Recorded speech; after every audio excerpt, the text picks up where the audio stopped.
Good morning all of you. आदर्श परिवार एवं आधुनिक नालंदा निःशुल्क कोचिंग क्लासेज में आप सभी का स्वागत है। दोस्तों, जिस वीडियो की डिमांड आपको बहुत समय से थी उस पर कार्य किया जा रहा था। लेट होने के लिए थोड़ा सा क्षमा चाहेंगे क्योंकि स्वास्थ्य संबंधी कारणों की वजह से वीडियो आने में थोड़ी देरी रही। लेकिन देर ही सही, लेकिन एक वीडियो जो आपको मिलेगा इसमें एक बहुत अच्छा एक पूरी स्ट्रेटेजी के साथ में यह वीडियो रहेगा। एमपीपीएससी मेंस आंसर राइटिंग जो टॉपिक है, अब इसको हम एकदम हल्के में तो नहीं ले सकते क्योंकि इसी पर ही हमारा पूरा सिलेक्शन डिपेंड करता है। तो इसी वीडियो को तैयार करने में एक देरी के पीछे कारण यह भी रहा कि कुछ जो एक्सपर्ट थे, कुछ जो विशेषज्ञ और साथ में कुछ टीचर्स और कुछ इस क्षेत्र से संबंधित जुड़े हुए व्यक्ति, यानी कि जिसमें डेप्यूटी कलेक्टर ग्वालियर और एक ज़िले के डीएसपी हैं वर्तमान में और 2 नायब तहसीलदार सर, कुछ और भी अन्य विशेषज्ञों की सलाह इस वीडियो को बनाने के लिए ली गई ताकि एक अच्छा कंटेंट, एक अच्छा सही स्ट्रेटेजी के साथ में आप लोगों को वो चीज़ें शेयर की जाएं। इसके अलावा आदर्श परिवार निःशुल्क कोचिंग क्लासेज के जितने भी टीचर्स हैं, जितने भी कोर टीम हो, अन्य सदस्यगण हो, उन सभी ने इस में अपने इनपुट दिए हैं। तो ये एक इम्पोर्टेंट वीडियो है, समय लगा लेकिन सभी के इनपुट शामिल किए गए और एक प्रॉपर गाइडेंस जो उनका रहा उसके आधार पर ये वीडियो तैयार किया गया। तो भले ही थोड़ा सा इसमें समय लगेगा, लेकिन अगर आप ध्यानपूर्वक इसको करेंगे तो निश्चित ही हम आपके लिए फलदायी रहेगा ये। तो क्योंकि आंसर राइटिंग प्रैक्टिस बहुत ज़्यादा ज़रूरी है, आंसर राइटिंग करना पड़ेगा आपको मेंस के लिए। और इसके लिए कई बार आप लोगों के मैसेज आ रहे थे, कई लोगों ने ऑफलाइन क्लासेज में भी बोला है कि इस पर एक होना चाहिए वीडियो, तो उसी में हम लगे हुए थे। थोड़ा तकनीकी और स्वास्थ्य संबंधी कारणों से थोड़ा डिले हुआ। चलिए खैर आगे बढ़ते हैं बिना किसी अब देर किए। आपने देखा होगा स्क्रीन पर, सबसे पहले हम बात कर पा रहे हैं कि राज्य सेवा मुख्य परीक्षा एमपीपीएससी की अगर हम बात करें तो इसमें 6 पेपर हमारे होते हैं। ये सब आपको जानकारी है बेसिक, लेकिन एक बार थोड़ा सा दिमाग में एक बार वो चीज़ें रिकॉल कर लो। रिकॉल करने के पीछे यहाँ पर यह रहेगा कि आपको पता होना चाहिए कि किस पेपर को हमें कितने समय में, मुझे यहाँ पर इस फॉर्मेट को लगाने के पीछे मेरा उद्देश्य ये रहा कि अवधि आपको पता होना चाहिए। कि देखिए भाई, प्रश्न पत्र प्रथम जो दिया हुआ है उसमें अवधि दी गई है 3 घंटे, पूर्णांक 300 का है। हिंदी और अंग्रेजी मीडियम दोनों में लिख सकते हो आप, जो भी आपका माध्यम हो। यही समय काल आप लोगों के लिए पेपर 2, 3 के लिए भी दिया गया है, पेपर 4 के लिए भी यही समय दिया गया है। और मीडियम भी सेम है दोनों में, मतलब चारों पेपरों के लिए आपके लिए। पेपर सेकंड जो आपका है वो क्या है, वो है राजनीति शास्त्र, अर्थशास्त्र और समाजशास्त्र, जिसमें सोशोलॉजी का भी अच्छा खासा आपको तैयार करना है मैटर। इसके अलावा पॉलिटी और इकोनॉमी तो आपको तैयार करना ही है, जिसे पहले में हिस्ट्री और ज्योग्राफी तैयार करना है। ठीक उसी प्रकार हम लोग बात करें कि जो पेपर थर्ड है विज्ञान और तकनीकी वाला, उसके लिए भी आपको ठीक इसी स्ट्रेटेजी को फॉलो करना है जो हम आगे चर्चा करने वाले हैं। और रहा चतुर्थ पेपर जो है इथिक्स वाला, उसके लिए कैसे स्ट्रेटेजी रहेगी वो हम एक अलग से इसके लिए वीडियो बनाएंगे इथिक्स के लिए। और इसको उसमें हम ये भी बताएंगे कि आपको किस प्रकार से कैसे स्टडी आपको तैयार करना है, क्योंकि कैसे इथिक्स के जो बेसिक कॉन्सेप्ट हैं वो आपको कैसे स्टडी में हेल्प करेंगे ये भी आपको पता होना चाहिए। और कैसे हम उसमें करंट का प्रयोग कर सकते हैं, करंट अफेयर्स से संबंधित जो इवेंट होते हैं उनका। तो हम बात करते हैं, और जो हिंदी वाला पेपर है उसके लिए स्ट्रेटजी थोड़ी हम लोग अलग रखेंगे। ऐसे वाले जो पेपर है निबंध वाला, उसके लिए हमने इसमें बताया गया है कि किस प्रकार से हमें ऐसा वाला पेपर तैयार करना है। ऐसा जो ड्राफ्ट राइटिंग और जो ऐसे राइटिंग वाला पेपर है, इसमें हम देखेंगे कि 2 घंटे का ही समय दिया गया है, पूर्णांक भी हमें इसमें 100 ही दिए गए हैं। और इसके लिए आपको माध्यम के लिए विकल्प नहीं है, हिंदी में ही आपको लिखना है ये वाला। और पेपर 5 जो है हिंदी में ही, चाहे वो इंग्लिश मीडियम वाले भाई और बहन हो उनको भी तो हिंदी में लिखना पड़ेगा। तो इसकी भी आपको एक सही प्रकार से तैयारी कैसे होनी चाहिए, इसके लिए भी कुछ विशेषज्ञों ने अपनी सलाह इसमें दी है कि क्या क्या किया जा सकता है आंसर राइटिंग प्रैक्टिस के दौरान। और प्रैक्टिस में बार बार यहाँ पर फोकस कर रहा हूँ, इसका मतलब कहने का है कि आपको मेंस तो जो दोगे इस बार, जो 2021 वाले व्यक्ति जो मेंस में शामिल हो रहे हैं वो तो देंगे ही, लेकिन जो नहीं दे रहे हैं वो भी अभी से प्रैक्टिस करना शुरू कर दे इस टॉपिक पर, तो बहुत बेहतर होगा इस पर। चलिए अब आगे बढ़ते हैं। आपने फॉर्मेट तो अपने सिलेबस में भी आपको मिल जाएगा। देखिए दोस्तों, आदर्श परिवार का एक नियम रहता है, जब भी हम कोई काम करते हैं, हमारी संस्था के द्वारा जब भी कोई काम किया जाता है, वो एक सिद्धांत को फॉलो करके किया जाता है, जिसको हम लोग बोलते हैं DPI रूल। और DPI रूल क्या है, इसको समझने का थोड़ा प्रयास करिए आप लोग। DPI में D का मतलब क्या है, डिसिप्लिन, यानी कि अनुशासन, और P का मतलब है प्रॉब्लम, और I का मतलब है इनोवेशन। अब इसका आंसर राइटिंग से क्या लेना देना है भैया, ये तो आपने देखा होगा कि हम लोग क्लास के दौरान भी कई बार चर्चा करते रहते हैं कि DPI फॉर्मूले को आप लोग आगे बढ़ाएं। क्या लेना देना है इसका? लेना देना यहाँ पर यह है कि जब आप पेपर में या फिर जब भी आप कहीं भी आंसर राइटिंग प्रैक्टिस कर रहे हो, तो आपको 3 चीज़ों का ध्यान में रखना है। कोई भी पेपर लिखने के दौरान या फिर टेस्ट सीरीज लगाने के दौरान आपको कुछ चीज़ों का ध्यान रखना है। क्या क्या ध्यान रखना है? पहली बात तो पेपर आपका कैसा हो, अनुशासित हो। जब भी आप कोई आंसर राइटिंग प्रैक्टिस करें, उसमें अनुशासन आपका झलकना चाहिए। अब यहाँ तो वो है नहीं कि भी आपको सावधान विश्राम करवाया जाएगा या अनुशासन की चीज़ सिखाई जाएगी। अनुशासन आपका कैसे झलकेगा? आपको एक अधिकारी की जैसे कॉपी होती है, जैसे कि हम लोग बात करें कि कौन सा कंटेंट किस प्रकार से लिखना है, कहाँ पर कैसे पैराग्राफ का प्रयोग करना है, सबसे पहले की लाइन में क्या लिखना है, मतलब कि जैसे कि इंट्रो कब आएगा, कंक्लूज़न कब आएगा, बॉडी में क्या लिखना है, आंसर फॉर्मेटिंग के दौरान जो आपको चित्रों का प्रयोग करना है, डायग्राम चार्ट का प्रोग्राम करना है, वो किस जगह पे करना है, किस जगह पे नहीं करना है, ये डिसिप्लिन आपको थोड़ा सा बनाए रखना पड़ेगा। ऐसा नहीं है कि अनडिसिप्लिन तरीके से आप कहीं पर भी कुछ भी आप लिख रहे हो, तो सामने वाले के ऊपर आपकी जो कॉपी का इम्पैक्ट है वो नेगेटिव जाएगा, और आपके ऊपर शायद हो सकता है कि वो मेहरबान ना रह पाए और आपको नंबर में थोड़ा सा कंजूसी कर दे। ठीक है, तो ये डिसिप्लिन भी आपको बनाए रखना पड़ेगा। आगे हम लोग बात करेंगे डिसिप्लिन में क्या क्या बिंदु हैं। ठीक है, बात करते हैं दूसरी जो है P मतलब प्रॉब्लम। प्रॉब्लम यहाँ पर क्या है कि प्रश्न क्या पूछा गया है। यहाँ पर प्रॉब्लम का मतलब क्या है, नेचर क्या है प्रश्न का, प्रश्न किस प्रकार से पूछ रहा है और आपको आंसर क्या करना है, समस्या क्या है, यहाँ पर उसने पूछा क्या है और आप आंसर आपको उसके अकॉर्डिंग देना है। मतलब ये नहीं कि आपसे पूछा जाए भैया सिंधु घाटी सभ्यता की 3 विशेषताएं बताओ, अब आपको 3 मार्कर में पूछ लिया गया ये। अब आप लगे हो कि इसकी खोज इसने करी थी, उसके ये यहाँ पर मिली थी, इसका विस्तार इतना था, तो पूछा क्या जा रहा है और आपको बताना क्या है। आपको विशेषता पूछी गई है तो मुख्य विशेषताएं बताए आप उसके, ना कि समस्या क्या है और आप समाधान क्या बता रहे हो। तो इसका भी आपको बहुत ज़्यादा ध्यान रखना पड़ेगा। तीसरी जो बात हम लोग बात करते हैं, इनोवेशन, नवाचार। देखिए मैं एक रिपोर्ट पढ़ रहा था, बहुत ही मुझे आश्चर्य लगा उस रिपोर्ट को पढ़ने के दौरान कि एक नेशनल लेवल पे एक रिपोर्ट जारी की गई है जिसमें रैंकिंग दी गई है देश की टॉप यूनिवर्सिटियों को, टॉप 100 यूनिवर्सिटियों को। और 100 यूनिवर्सिटियों में से आप देखोगे मध्य प्रदेश की एक भी यूनिवर्सिटी शामिल नहीं है, जबकि मध्य प्रदेश में 56 यूनिवर्सिटी संचालित है।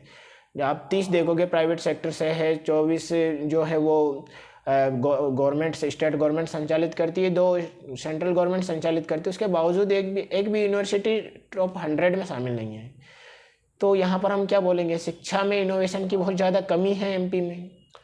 अब यहाँ पर इनोवेशन किस प्रकार से होना चाहिए, अगर नवाचार आप करते हो, देखिए हमारे सर जो इस के संस्थापक हैं वो हमेशा एक बात कहते हैं, इनोवेशन के संपर्क में आने वाले व्यक्ति का जीवन बदल जाता है और इनोवेशन करने वाला का बदल जाता है। इनोवेशन व्यक्ति का जीवन बदल देता है।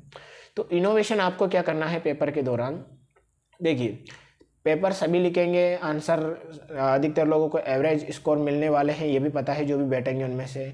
लेकिन इनोवेशन से क्या रहेगा, इनोवेशन ही है जो आपको बाकी लोगों से डिफरेंट करेगा। मतलब एक प्रकार से हम लोग बोलेंगे कि अगर आपको दूध है तो उसमें मलाई का काम आपको इनोवेशन करेगा, यानी कि मलाई में आप इनोवेशन अगर पेपर में करते हो, चाहे चार्ट का करते हो, डायग्राम का करते हो, फ्लो चार्ट का करते हो, कोई आपको लग रहा है कि कोई चित्र है यहाँ पर बनाए जा सकना योग्य है, बना सकते हो। आप लोग को लग रहा है करंट का हम इन्वॉल्व यहाँ पर कर दें, किसी योजना से लिंक कर दें, कोई पेपर है उसको हिस्ट्री से लिंक कर दें, ऐसा कुछ भी इनोवेशन आपके जो दिमाग में आ रहा है, अगर आप वो प्रयोग कर रहे हो तो निश्चित ही आपको नंबर मिलना तय है, नंबर बढ़ेंगे आपको। तो ऐसा इनोवेशन आप कर सकते हो। तो DPI फॉर्मूला मुझे लगता है आप लोग अच्छे से समझ गए होंगे।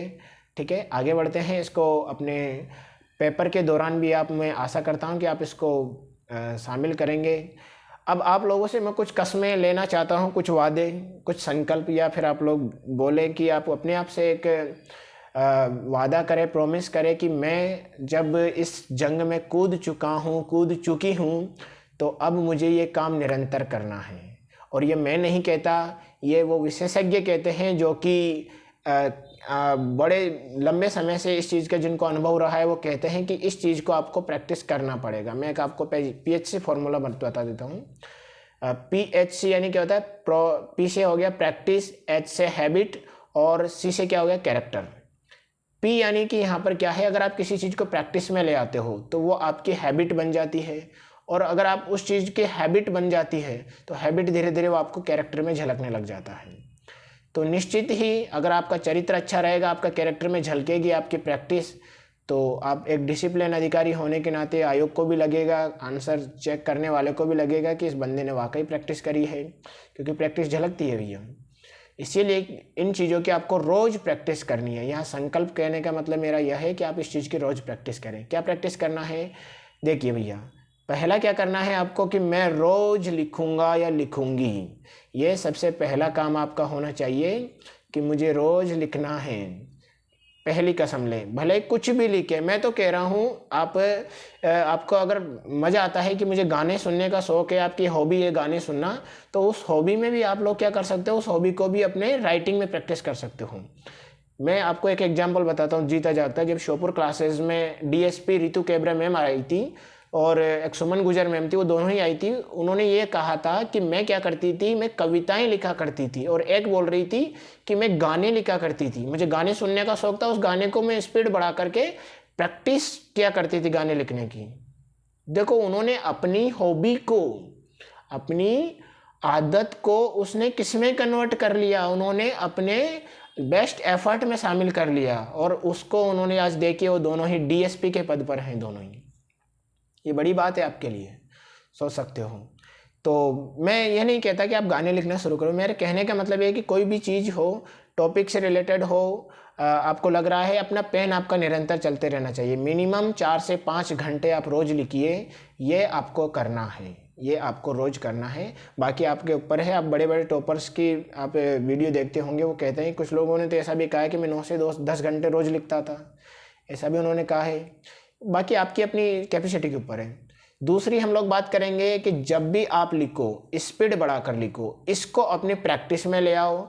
अगर ये प्रैक्टिस आप लोगों के लिए बन गई तो ये आपकी कैरेक्टर, आपकी हॉबी इसमें कन्वर्ट हो जाएगी। आपको जब भी लिखें किसी चीज़ को स्पीड बढ़ा के लिखें, ये आगे आपको बहुत मदद करने वाली है मेंस लिखने के दौरान। अगला तीसरा है संक्षिप्तीकरण करना। देखिए ये पॉइंट क्यों लिया गया है। एक अच्छा अधिकारी क्या होता है, जिसका वोकेब बहुत अच्छा होता है। ऐसा कहा जाता है जिस अधिकारी की शब्दावली जितनी ज़्यादा मजबूत रहती है, वो अपने शासन के दौरान अपने कार्यों का संचालन बहुत अच्छे से निर्वहन कर पाता है। अब ये यहाँ पर कहने का मतलब ये है कि कोई आपको मान लीजिए कोई चीज़ है, उस पर कम समय में स्पीच देना है तो आप उस चीज़ को कम समय में भी डाल सकते हो। किसी चीज़ पे आपको ज़्यादा समय के लिए स्पीच देना है तो ज़्यादा समय। ठीक इसी प्रकार लिखने में भी है। अगर आप कोई टॉपिक आ गया, सपोज दैट, अभी मैं आपको एक प्रैक्टिकल एग्जांपल बताऊंगा। अपने प्रीवियस ईयर पेपर अगर देखा होगा तो प्रश्न पूछा गया था 3 मार्कर में कि सिंधु घाटी सभ्यता, नगरीय सभ्यता की कोई 3 विशेषताएं बताओ।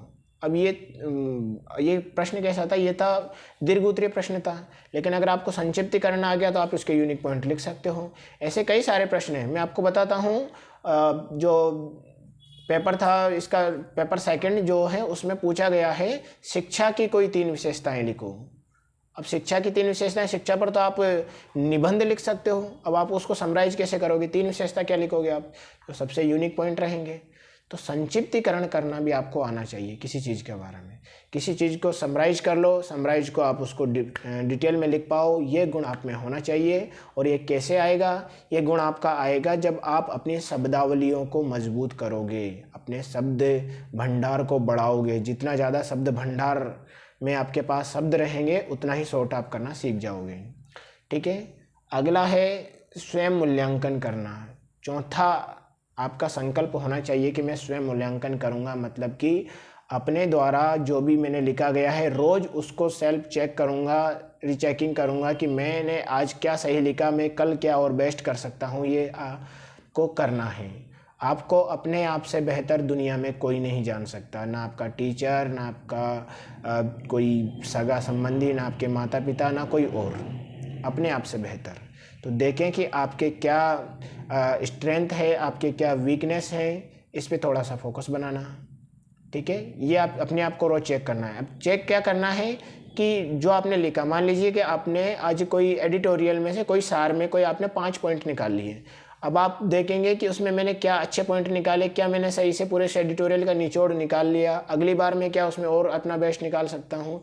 ऐसे आपको हर बार अपने आप उस चेक करोगे अपने आप से, तो मैं निश्चित कहता हूँ कि आप इम्प्रूव कर पाओगे, और इसको इम्प्रूव करने की जिम्मेदारी आपकी है। देखिए, टीचर्स हो, कोई भी हो, आपको सभी टीचर्स वगैरह पूरा समय नहीं दे पाएंगे, क्योंकि एक एक स्टूडेंट को समय दे पाना सभी के लिए पॉसिबल नहीं है, और पॉसिबल भी है तो उतना नहीं दे पाएंगे। लेकिन आप अपने आप को अपना जितना ज़्यादा समय दे सकते हो उतना ज़्यादा आप गेन करोगे। तो ये आपको अपने स्तर से करना है। ठीक है, अगला कार्य आपको क्या करना है? अगला कार्य क्या करना है कि मैं निरंतर अपडेशन करूँगा, मैं निरंतर अपडेट करूँगा, या करना है या करूँगी। ये क्या है? आप जब भी कोई नोट्स बना रहे हो, या बहुत सारे लोग आप में से चर्चा के दौरान पता चला कि बहुत सारे जिन्होंने पहले भी पेपर दिया हुआ है, बहुत सारे लोग तो इंटरव्यू से वापस आए हुए हैं, तो उनके पास अपने नोट्स बने होंगे। तो वो भी ध्यान रखें, और जो नए लोग हैं वो भी ध्यान रखें, जो पहली बार दे रहे हैं या जो आगे देंगे, वह भी ध्यान रखें कि आपको अपने टॉपिक को, अपना जो भी आपको लग रहा है कि कोई ऐसा सब्जेक्ट में, ऐसा सिलेबस का ऐसा भाग है जहाँ पर अपडेशन किया जा सकता है, वहाँ ज़रूर करें। ये भी एक इनोवेशन का पार्ट है, ये आपको ज़रूर करना है। समझ में आया सभी को? तो मुझे लगता है कि ये 5 संकल्प आप लोग ज़रूर लेंगे। मुझे उम्मीद है, अपने आप से ये कसम खाएं कि मैं रोज़ लिखूंगा, स्पीड बढ़ा के लिखना है, संक्षिप्तीकरण पर ध्यान देना है, स्वयं का मूल्यांकन रोज करना है, निरंतर अपडेशन करना है। चलिए अब थोड़ा सा आगे बढ़ा जाए। अब ये कुछ बिंदु थे जो उन विशेषज्ञों से और जो ऑफिसर से उनसे चर्चा करने के दौरान निकलकर सामने आए कि किस किस चीज़ों का ध्यान रखें, या इनको हम सावधानियां भी बोल सकते हैं। मैंने इसको सावधानियों के रूप में कन्वर्ट कर दिया कि भाई ये क्या क्या सावधानियां आपको बनाए रखनी है। तो क्या क्या सावधानियां आप लोग बना सकते हो? लिखने के दौरान ध्यान रखें सभी चीज़ों को बड़ी बारीकी से। मैं ये नहीं कह रहा कि आप वीडियो को जो भी करें लाइक करें शेयर करें, मैं कह रहा हूँ कि 10 बार देखें, लेकिन हर एक पॉइंट को लिख लें अपनी कॉपी में। आंसर राइटिंग प्रैक्टिस बहुत बढ़िया तरीके से करनी है आपको। अगर आपको पहली बार में या सफलता चाहिए, कैसे भी हालत में आपको कैसे भी चाहिए सफलता चाहिए बस, है ना। देखिए, पहला है शब्द सीमा से कम लिखने की कोशिश करें। यानी कि बहुत सारे लोग क्या करते हैं कि एक्स्ट्रा लिख देते हैं और शब्द सीमा से ज़्यादा लिख देते हैं। वो लिखते हैं जैसे कि शब्द सीमा 10 है तो 15, कई लोग तो 20 शब्दों तक भी ले जाते हैं। तो उसका ध्यान रखें, इससे नेगेटिव इम्पैक्ट पड़ता है। जो कॉपी चेक करने वाला होता है उसको लगता है, देखिए अगर आप शब्द सीमा से ज़्यादा लगता है, एक डीएसपी सर बता रहे थे कि अगर आप शब्द सीमा से ज़्यादा लगता है तो उनको कैसा महसूस होता है जो कॉपी चेक करने वाला है। ऐसा महसूस होता है कि जैसे आप ऐसे ऑफिसर हो जो कि योजनाओं पर फिजूल खर्ची करते हो, मतलब फिजूल का खर्च करने वाले हो। ऐसे ही शब्दों में भी फिजूल खर्ची ना करें। ये आपका मितव्ययता दर्शाएगा। अगर आपने कम शब्दों में भी अपनी बात कह दी तो आप पद ले जाओगे।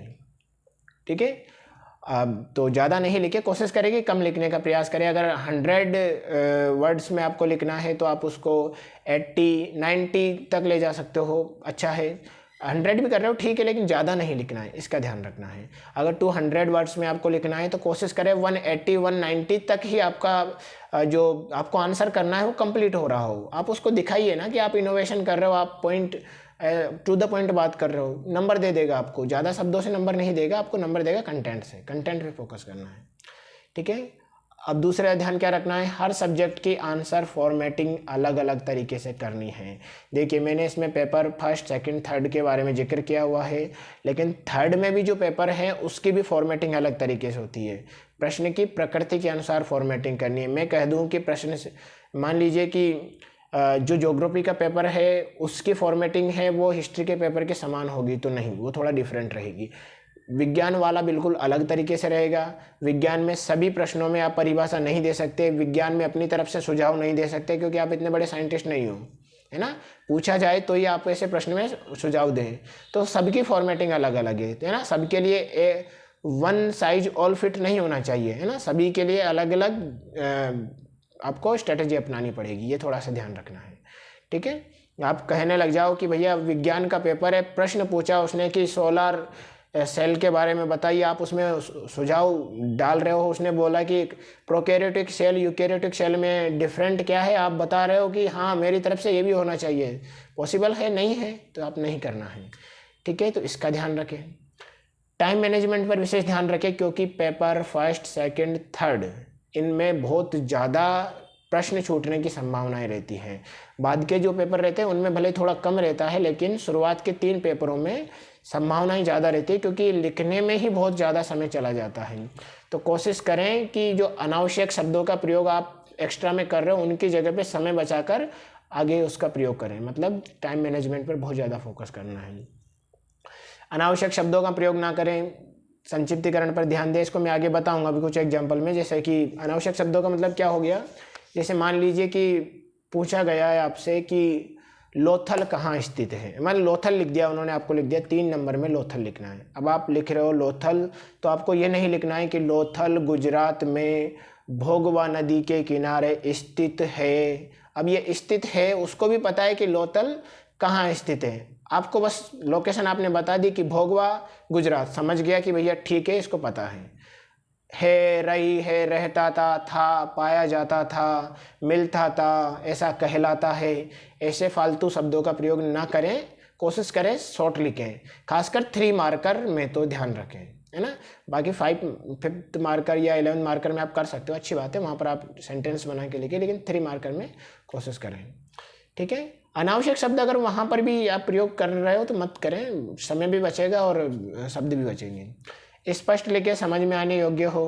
बहुत सारे लोगों की राइटिंग बहुत अच्छी राइटिंग होती है, तो बहुत सारे लोगों की राइटिंग ऐसा लगता है कि जैसे सिंधु घाटी सभ्यता में लिखी गई लिपि हो, तो उसका थोड़ा ध्यान रखें आप लोग। मतलब कम से कम इतना तो हो कि एग्जामिनर समझ पाए कि आपने लिखा क्या है ना। अभी तक भावचित्रात्मक शैली में लिख डालो, बहुत स्पीड बढ़ाना है, लेकिन राइटिंग पे इतना फोकस करना है कि उसको शब्द समझ में आ जाए, है ना। वो आपसे नहीं मांग रहा कि आप एज इट इज कंप्यूटर की तरह टाइप कर दे, लेकिन बस इतना हो कि वो समझ पाए आपने क्या। इसके लिए एक अच्छा प्रयास कर सकते हो, जब भी आप स्पीड बढ़ा के लिखे अपनी कॉपी को या तो अपने बगल वाले अपने किसी दोस्त को चेक करवा दे, आपका भी जो फ्रेंड है, या फिर किसी को भी बोल दें जो कि भैया इसमें पढ़ के दिखाओ मैंने लिखा क्या है। अगर वो समझ रहा है तो जाहिर सी बात है एग्जामिनर भी समझ जाएगा, है ना। ये प्रयास आप कर सकते हो। अगला क्या ध्यान रखना है, कॉपी की स्वच्छता का ध्यान रखें, अनावश्यक क्रॉस ना करें, ये हमारी बहुत गंदी आदत होती है। आपको लग रहा है कि कोई जगह पे कट हो गया तो उसको बिल्कुल एकदम फाड़ नहीं देना है, एक कोई जगह पे गलत हो गया तो हल्का सा कट लगा दें, अनावश्यक रूप से कट भी ना लगाएं। बहुत अनावश्यक जगह पे बहुत सारे लोग पेन वेन चलाने का या लिखने का प्रैक्टिस भी करते हैं, वो थोड़ा वो ना करें ना। कॉपी में जहाँ पर स्वच्छता का ध्यान रखना है वहाँ पर स्वच्छता का ध्यान रखें, इससे उसको लगेगा कि ये व्यक्ति थोड़ा अच्छा खासा स्वच्छता का ध्यान रखता है। कॉपी की स्वच्छता का ध्यान रखें, ठीक है। अगली बात करते हैं हम लोग, भाषा शैली का ध्यान रखें। भाषा शैली का मतलब यहाँ पर क्या है कि आप किस लैंग्वेज में लिख रहे हो। मान लीजिए कि माध्यम की मैं यहाँ बात नहीं कर रहा, मैं भाषा शैली की बात कर रहा हूँ। मीडियम आपका चाहे हिंदी हो सकता है, इंग्लिश हो सकता है। लैंग्वेज का मतलब ये है कि जैसे मैं कहूँ, जैसे मान लीजिए मैं कहता हूँ कि एक अच्छा प्रशासन, मतलब जो जिसमें पारदर्शिता रहती है वह एक अच्छा प्रशासन रहता है, ठीक है। अब मैं इसमें कहूँ कि पारदर्शिता युक्त शासन सुशासन है, इन दोनों में अंतर क्या है। दोनों का मतलब तो एक यही है, लेकिन यहाँ पर दूसरे में सुशासन, अब ऐसे शब्दों का प्रयोग मैं कर रहा हूँ तो उसको लगेगा कि इसकी वोकेब बहुत अच्छी है, शब्दावली अच्छी है, तो अच्छे शब्दावलियों का प्रयोग करें। खास कर करें कि कम से कम हिंदी के लेवल में आप, क्योंकि ऑफिसर बनने जा रहे हो, आपका इतना हिंदी तो होना चाहिए कि जैसे मैंने एग्जांपल दिया यहाँ पे NCERT और MP बोर्ड की किताब, एक टीचर बता रहे थे कि आप कक्षा 9th की या 10वीं की किताब है, कोशिश करें 10वीं की किताब आप उठा के देख लें, एनसीईआरटी या एमपी बोर्ड की कोई सी भी, उसमें देखें कि वो किस प्रकार से कोई टॉपिक है, कोई एक चैप्टर पढ़ के देख लें कि उसमें भाषा शैली का प्रयोग किस प्रकार से किया जा रहा है, उसमें मैटर किस प्रकार से लिखा है, वो क्या कह रहा है, उसी लैंग्वेज में आप लिखें। ऐसा नहीं कि आप बहुत अजीबोगरीब शब्दों का प्रयोग कर दें, जैसे कि खाना पीना हो गया क्या, ऐसे लिखोगे क्या, है ना, ऐसे कुछ शब्दों का प्रयोग ना करें। आप प्रयोग करें जैसे कि भोजन, खाने को आप खाना पीना ना कह के भोजन का प्रयोग करें, पानी को पानी की जगह जल का प्रयोग करेंगे तो अच्छा इफेक्ट जाएगा। ऐसी ऐसी भाषा शैली का ध्यान रखें, मतलब ये कहना चाह रहा हूँ मैं। ठीक है, तो भाषा शैली के लिए आप एनसीईआरटी एमपी बोर्ड की किताब की प्रैक्टिस कर सकते हो, उनको देख सकते हो कि कैसे वो भाषा शैली का प्रयोग करता है, उसको उठा सकते हो। ठीक है, ये आपको करना है प्रयास। अच्छा पॉइंट बताया है ये विशेषज्ञों ने। चलिए आगे हम लोग बात करते हैं। अगला पॉइंट है लिपि का माध्यम एक ही हो। ये बहुत सोच समझ के लिया गया पॉइंट है, लिपि का माध्यम एक ही हो। आपकी स्क्रिप्ट चाहे इंग्लिश की हो तो आप रोमन में लिखें, हिंदी वाली हो तो देवनागरी में लिखें। मैंने बहुत सारा अनुभव इसमें किया है, चाहे वो सीहोर ऑफलाइन क्लासेज हो, सतना ऑनलाइन क्लासेज हो, सतना ऑफलाइन क्लासेज हो, या फिर बाकी और ज़िलों की क्लासेज हो। ये देखा है कि लिखते लिखते दिमाग में अंग्रेजी के शब्दों का कोई अगर हिंदी मूल नहीं आ रहा तो उसको अंग्रेजी में लिख दे रहे हो। मतलब कलेक्टर आ रहा है तो कलेक्टर को COLLECTR कलेक्टर लिख दिया, ये गलत है भैया। अगर आप कलेक्टर भी लिख रहे हो, आपको कलेक्टर का हिंदी याद नहीं आ रहा कि जिलाधीश होता है, तो आप कम से कम उसको कलेक्टर लिखो, लेकिन हिंदी में देवनागरी में लिखो कलेक्टर। आपको लिखना है जीपीएस को भले आपको नहीं आ रहा हिंदी में क्या बोलते हैं, तो आप जीपीएस को देवनागरी में लिख दें, एक ही लिपि का प्रयोग करें। और ये खासकर ध्यान रखें वो लोग जो कि ये गलतियां करते हैं, ये मैंने देखा है बहुत सारे, प्रैक्टिकल मैंने उनको सजेस्ट भी किया है कि ऐसी गलती ना करें, नेगेटिव इम्पैक्ट जाता है। कुछ वर्ड ऐसे हो सकते हैं जिनमें आप प्रयोग कर सकते हो, जैसे उनको लग रहा है कोई ऐसी शब्दावलियाँ हैं जहाँ पर हो सकता है तो वह कर सकते हो, लेकिन सभी जगह पे नहीं, ये गलत शैली है। ठीक है, इसका ध्यान रखें। प्रेजेंटेशन का विशेष ध्यान रखें। यहाँ पर मैं DSP पुन्नू सिंह परस्ते सर की एक बात कहना चाहूँगा। वो कहते थे हमेशा एक बात कहते हैं वो कि क्या होता है कि लिखना सबको, मतलब पढ़ा सबने है, लिखना सबको आता है, आपको प्रेजेंटेशन किस प्रकार से बेहतर है वो आपको मार्क्स गेन कराएगा। मतलब वो यहाँ पर एक बात कहते थे कि भले ही एक लड़की, मतलब वो ऐसा एग्जांपल देते थे कि मान लीजिए कोई लड़की को देखने वाले आए हो, है ना, अब या लड़के को देखने वाले आए हों, लड़के लड़की को देखने वाले आए हों। अब जिस दिन उसको देखने वाले आएंगे तो घर वाले उसको बढ़िया सी सुंदर से कपड़े पहनाएंगे अच्छे वाले, और थोड़ा मेकअप वेकअप भी करवा देंगे कि भैया उस दिन उसका प्रेजेंटेशन अच्छा होना चाहिए ना। बाकी और दुल्हन ने भी आप देखोगे उस दिन प्रेजेंटेशन बढ़िया रहता है दुल्हन या दूल्हे को। ठीक है, बाद में भले उसके अंदर कोई गुण हो या ना हो वो बात अलग है, लेकिन प्रेजेंटेशन बढ़िया होना चाहिए। मतलब क्या होता है, first impression is last impression. पहला इंप्रेशन अगर आपकी कॉपी पर उसका नेगेटिव पड़ता है तो वो फिर आपको उसी मेंटेलिटी से कॉपी चेक करेगा। तो प्रेजेंटेशन का विशेष आप लोग ध्यान रखें। ठीक है, तो मतलब कैसा होना चाहिए, वो कहता है कि सजाओ बढ़िया। जैसे आपको सब्जी या मान लीजिए आपको डिश बनाना नहीं आती है, तो वो दूसरा एग्जाम्पल भी देते हैं कि आपको खाना बनाना नहीं आता, आपने खाना बना दिया तो आपको पता है खाना बिगड़ गया या खाना आपसे अच्छा नहीं बना, लेकिन उसमें उसको सजा इस प्रकार से दो बढ़िया, प्लेट में थोड़ा सा धनिया वनिया डाल दो, सब्जी में थोड़ी सी कुछ सलाद के टुकड़े काट के रख दो और बढ़िया सा सजा दो कि ऐसा लगना चाहिए भैया डिश तो बहुत शानदार होगी। ठीक है ना, तो प्रेजेंटेशन बढ़िया होना चाहिए, तो उससे भी क्या अच्छा इम्पैक्ट जाता है उनका चेक करने वाले का। तो ध्यान रखिए कि कहाँ पर किन चीज़ों का प्रयोग करना है, कहाँ पर किन चीज़ों का प्रयोग नहीं करना है, कहाँ पर चित्रों का प्रयोग होगा, कहाँ पर नहीं होगा तो अनावश्यक रूप से ना डालें, इनका थोड़ा ध्यान रखें। ठीक है, चलिए आगे की तरफ हम लोग बात करते हैं। योग्य पेन का चयन कर लें। योग्य पेन का चयन करने के पीछे मेरा कहने का तात्पर्य यहाँ पर क्या है कि योग्य पेन का चयन कर लें, यानी कि बहुत सारे लोग क्या करते हैं, कंजूस होते हैं। कंजूस का मतलब मेरा यहाँ पर कहने का मतलब है कि पेन जब वो लिखते हैं तो हल्का पेन होता है, या फिर उससे राइटिंग जो रहती है वो एक प्रकार से फीकी कहने ज़्यादा सही है, फीकी राइटिंग दिखती है, हल्की राइटिंग। तो कोशिश करें कम से कम ऐसा तो पेन हो, पेन में कंजूसी ना करें।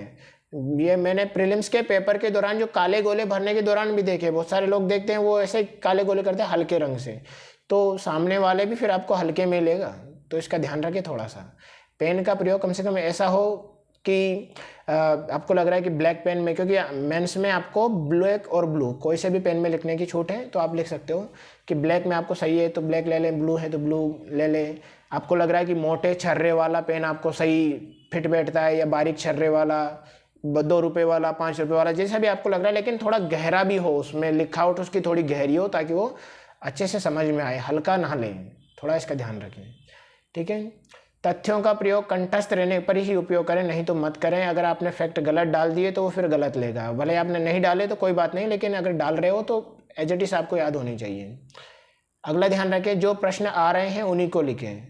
ये एकेडमिक वाला थोड़ा वो मेंटलिटी को दूर रखें कि भैया अब कॉपी भरना है ना, वो ग्रेजुएशन वाली भावना को थोड़ा दूर रखना अपने आप को, कि पेपर कैसा भी हो हमें तो कॉपी भरनी है। वहाँ कॉपी भरने के नंबर नहीं देते। मेरी कुछ स्टूडेंटों से ऐसे भी चर्चा हुई है जो कि मेंस देख रहे हैं, इंटरव्यू तक पहुँचे, उन्होंने कहा है कि हमने अपनी कॉपी रीचेक जब करी तो हमें नंबर नहीं दिए गए थे, हमने नहीं लिखा था, हमने टू द पॉइंट या मैटर नहीं लिखा था, तो उसमें नंबर नहीं दिए गए थे। तो कोशिश करें कि जो प्रश्न आ रहे हैं पहले उनको लिखें। ठीक है, अनावश्यक समय बर्बाद नहीं होगा। ओके, अगला ध्यान क्या रखना है, 3 अंकों वाले प्रश्नों को सबसे पहले करें। ये ऐसा कहा जाता है कि इन पर आपका सिलेक्शन जो है वो डिपेंड करता है। ये ठीक वैसे ही होते हैं जैसे कि हम लोग चावल पके हैं या नहीं, उसके लिए एक चावल को बाहर निकाल के चेक कर लेते हैं ना कि चावल पका है कि नहीं पका, बाकी चावल पके कि नहीं। ठीक 3 नंबर वाले प्रश्न भी ऐसे ही चेक करने के लिए होते हैं कि आपको कितना अंदर आता है, वो समझ जाएगा, पहला इंप्रेशन याद रखिएगा। तो उनका थोड़ा पहला ध्यान रखें, उनको थोड़ा बढ़िया अच्छे से करने की कोशिश करें। अगर आपको लग रहा है कि कोई प्रश्न ऐसा है जिसको पेज पलट के लिखना है, तो उसमें आप पीटीओ का प्रयोग करें ना। ये अच्छी एक अनुशासित व्यक्ति के लक्षण होते हैं। पीटीओ लिख दे, प्लीज टर्न ओवर, कृपया पेज पलटे, ऐसा लिख सकते हो आप। इसका प्रयोग जरूर करें ना, टू द पॉइंट लिखे, अनावश्यक नहीं। इसका विशेषकर ध्यान रखें सभी लोग कि ऐसा बहुत सारे लोगों क्या करते हैं, अनावश्यक लिखते रहते हैं, अगल बगल का लिखते रहते हैं, दाएं बाएं का। क्या होगा भाई लिखने का। मैं एक व्यक्ति से पूछ रहा था कि बताओ वैदिक सभ्यता की मुख्य देन क्या है। अब वो लिख रहा था कि वैदिक सभ्यता यहाँ से यहाँ तक फैली हुई थी, वैदिक सभ्यता के लोग आ रहे थे। मैंने पूछा कि मुख्य देन क्या है। वैदिक सभ्यता में लोहा आया था, तो आप वो टू द पॉइंट बात करनी है। आपसे पूछा जाए कि बताओ ये फलानी जो नदी है इस पर कौन सा बांध बना हुआ है, आप नदी की पूरी विशेषता लिख दोगे, क्या फ़ायदा। टू द पॉइंट लिखें, कोशिश करें, खासकर 3 मार्कर में और 5th मार्कर में। ओके, चलिए आगे की तरफ हम बात करते हैं। ये तो हो गई सावधानियां कि हम क्या क्या सावधानियां करें। अब ये अगला पॉइंट है कि क्या कर सकते हैं, क्या हम अपना इनोवेशन उसमें कर सकते हैं। सावधानियां क्या थी कि क्या नहीं करना है, और अब क्या कर सकते हैं। क्या कर सकते हैं भैया, पहला काम हम ये कर सकते हैं कि उत्तर को सभी आयाम यानी डायमेंशन से लिखने का प्रयास करें। कोई ऐसा उत्तर आ रहा है कि आपको सभी डायमेंशन उसके कवर किए जा सकते हैं, तो लिखें बिल्कुल बेझिझक, उसको लगेगा कि इसने सभी एस्पेक्ट को कवर किया है। जैसे मान लीजिए कि कोई एग्जाम्पल आपके सामने ले लीजिए, ज्योग्राफी का ले लीजिए कि उन्होंने बोला कि आप डिजास्टर मैनेजमेंट में लिखिए। डिजास्टर मैनेजमेंट में आपने पोस्ट डिजास्टर का एक एग्जाम्पल दे दिया, प्री डिजास्टर आपने दे दिया, फिर इसके अलावा कोई मॉडल आपने सुझा रहे हो, आप उसके लिए उपाय बता रहे हो, या फिर किसी रिपोर्ट का जिक्र कर सकते हो कि ऐसी ऐसी रिपोर्ट के अनुसार यहाँ पर इतने डिजास्टर आ रहा है। तो उसको लगेगा कि हाँ इस व्यक्ति को सब तरह की नॉलेज है। तो आप ऐसा कर सकते हो, सभी डायमेंशन से सोच सकते हो।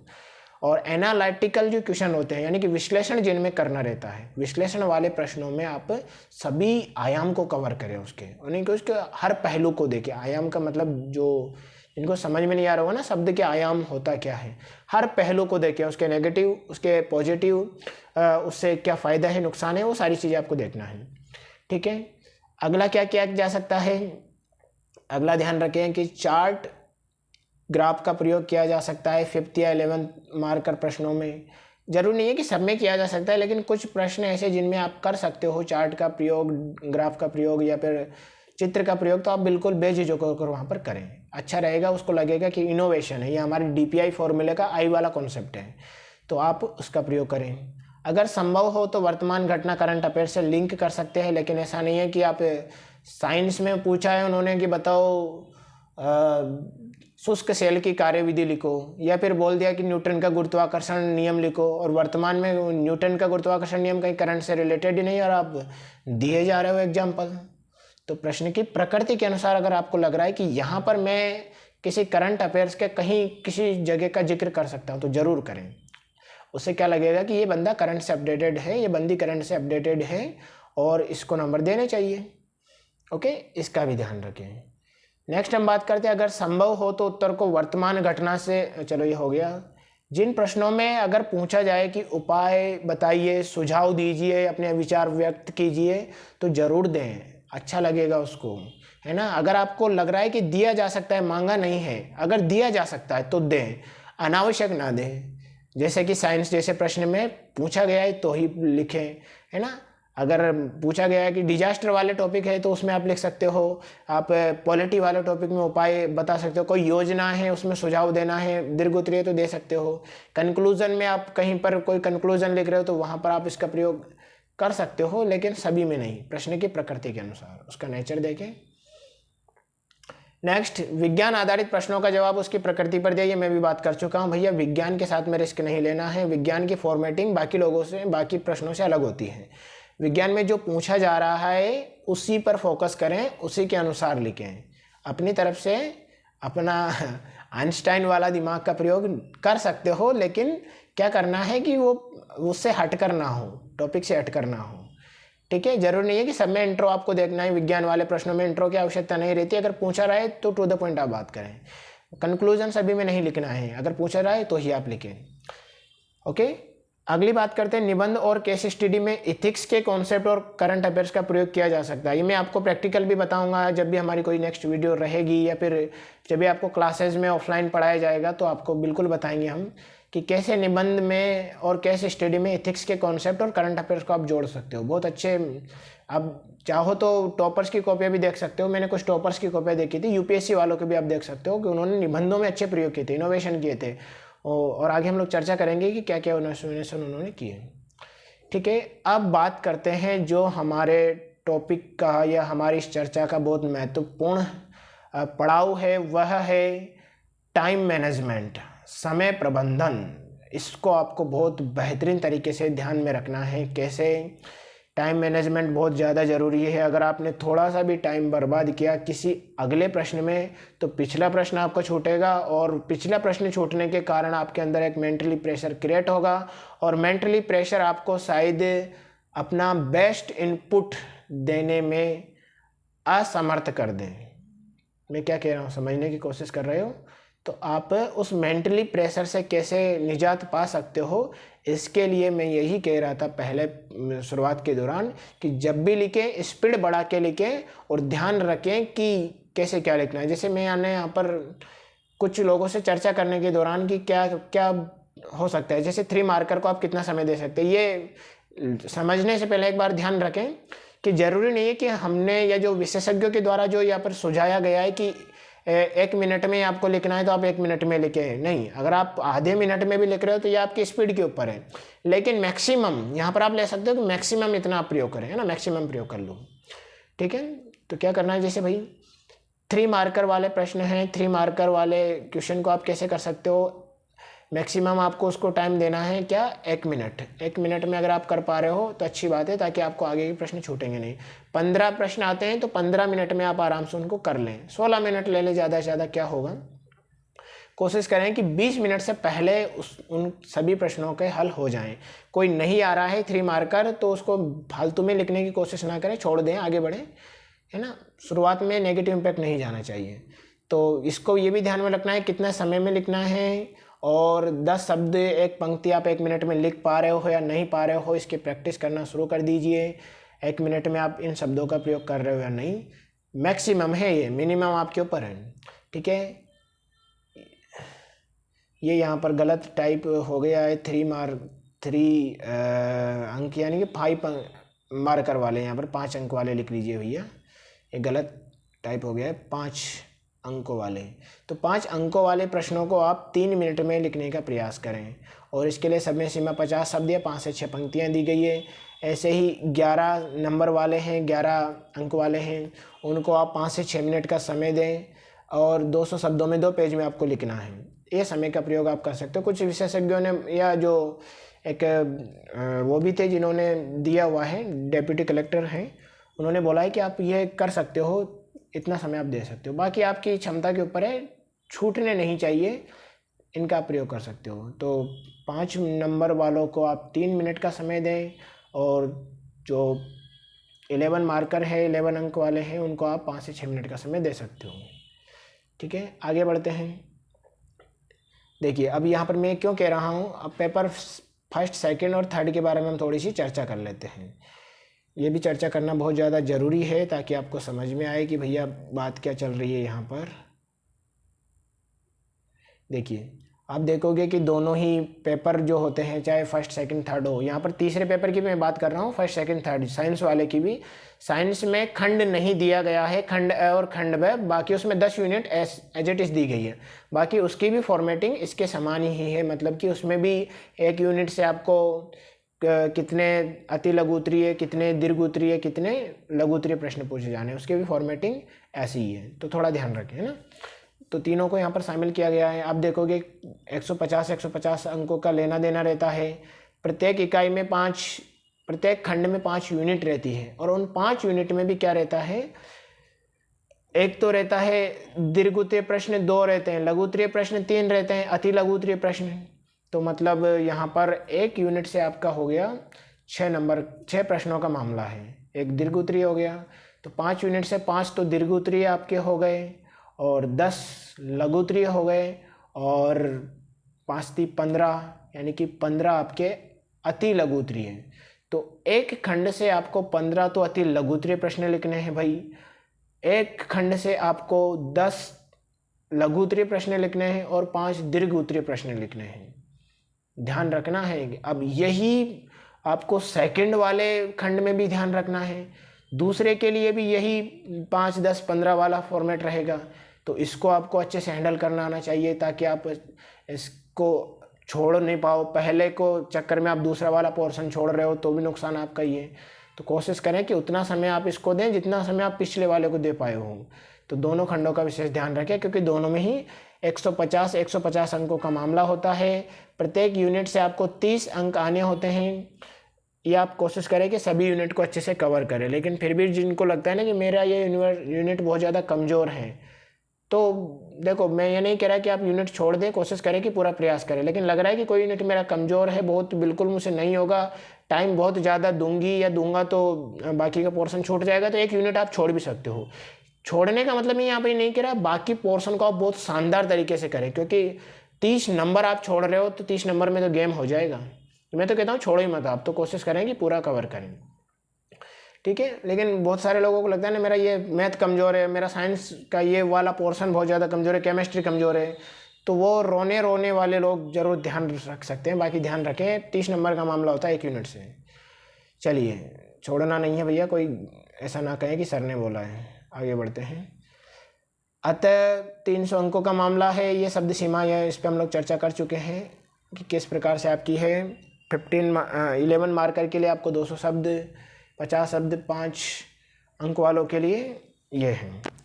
अब हम थोड़ी सी चर्चा कर लेते हैं कि 3 मार्कर वाले प्रश्नों को किस प्रकार से हैंडल किया जाए। थोड़ा सा इसके बारे में जो उन्होंने विशेषज्ञों ने चर्चा करी है, कुछ अधिकारियों ने सुझाव दिए कि आप बच्चों को ये भी बताएं कि क्या क्या किया जा सकता है 3 मार्कर वाले प्रश्न में। अब ध्यान से सुनिएगा सभी लोग, फॉर्मेटिंग सीखिए, कैसी क्या फॉर्मेटिंग इसकी हमें करनी है। देखिए 3 मार्कर वाले प्रश्न जो होते हैं उन पर ही हमारा सिलेक्शन डिपेंड करता है, क्योंकि बहुत महत्वपूर्ण होते हैं।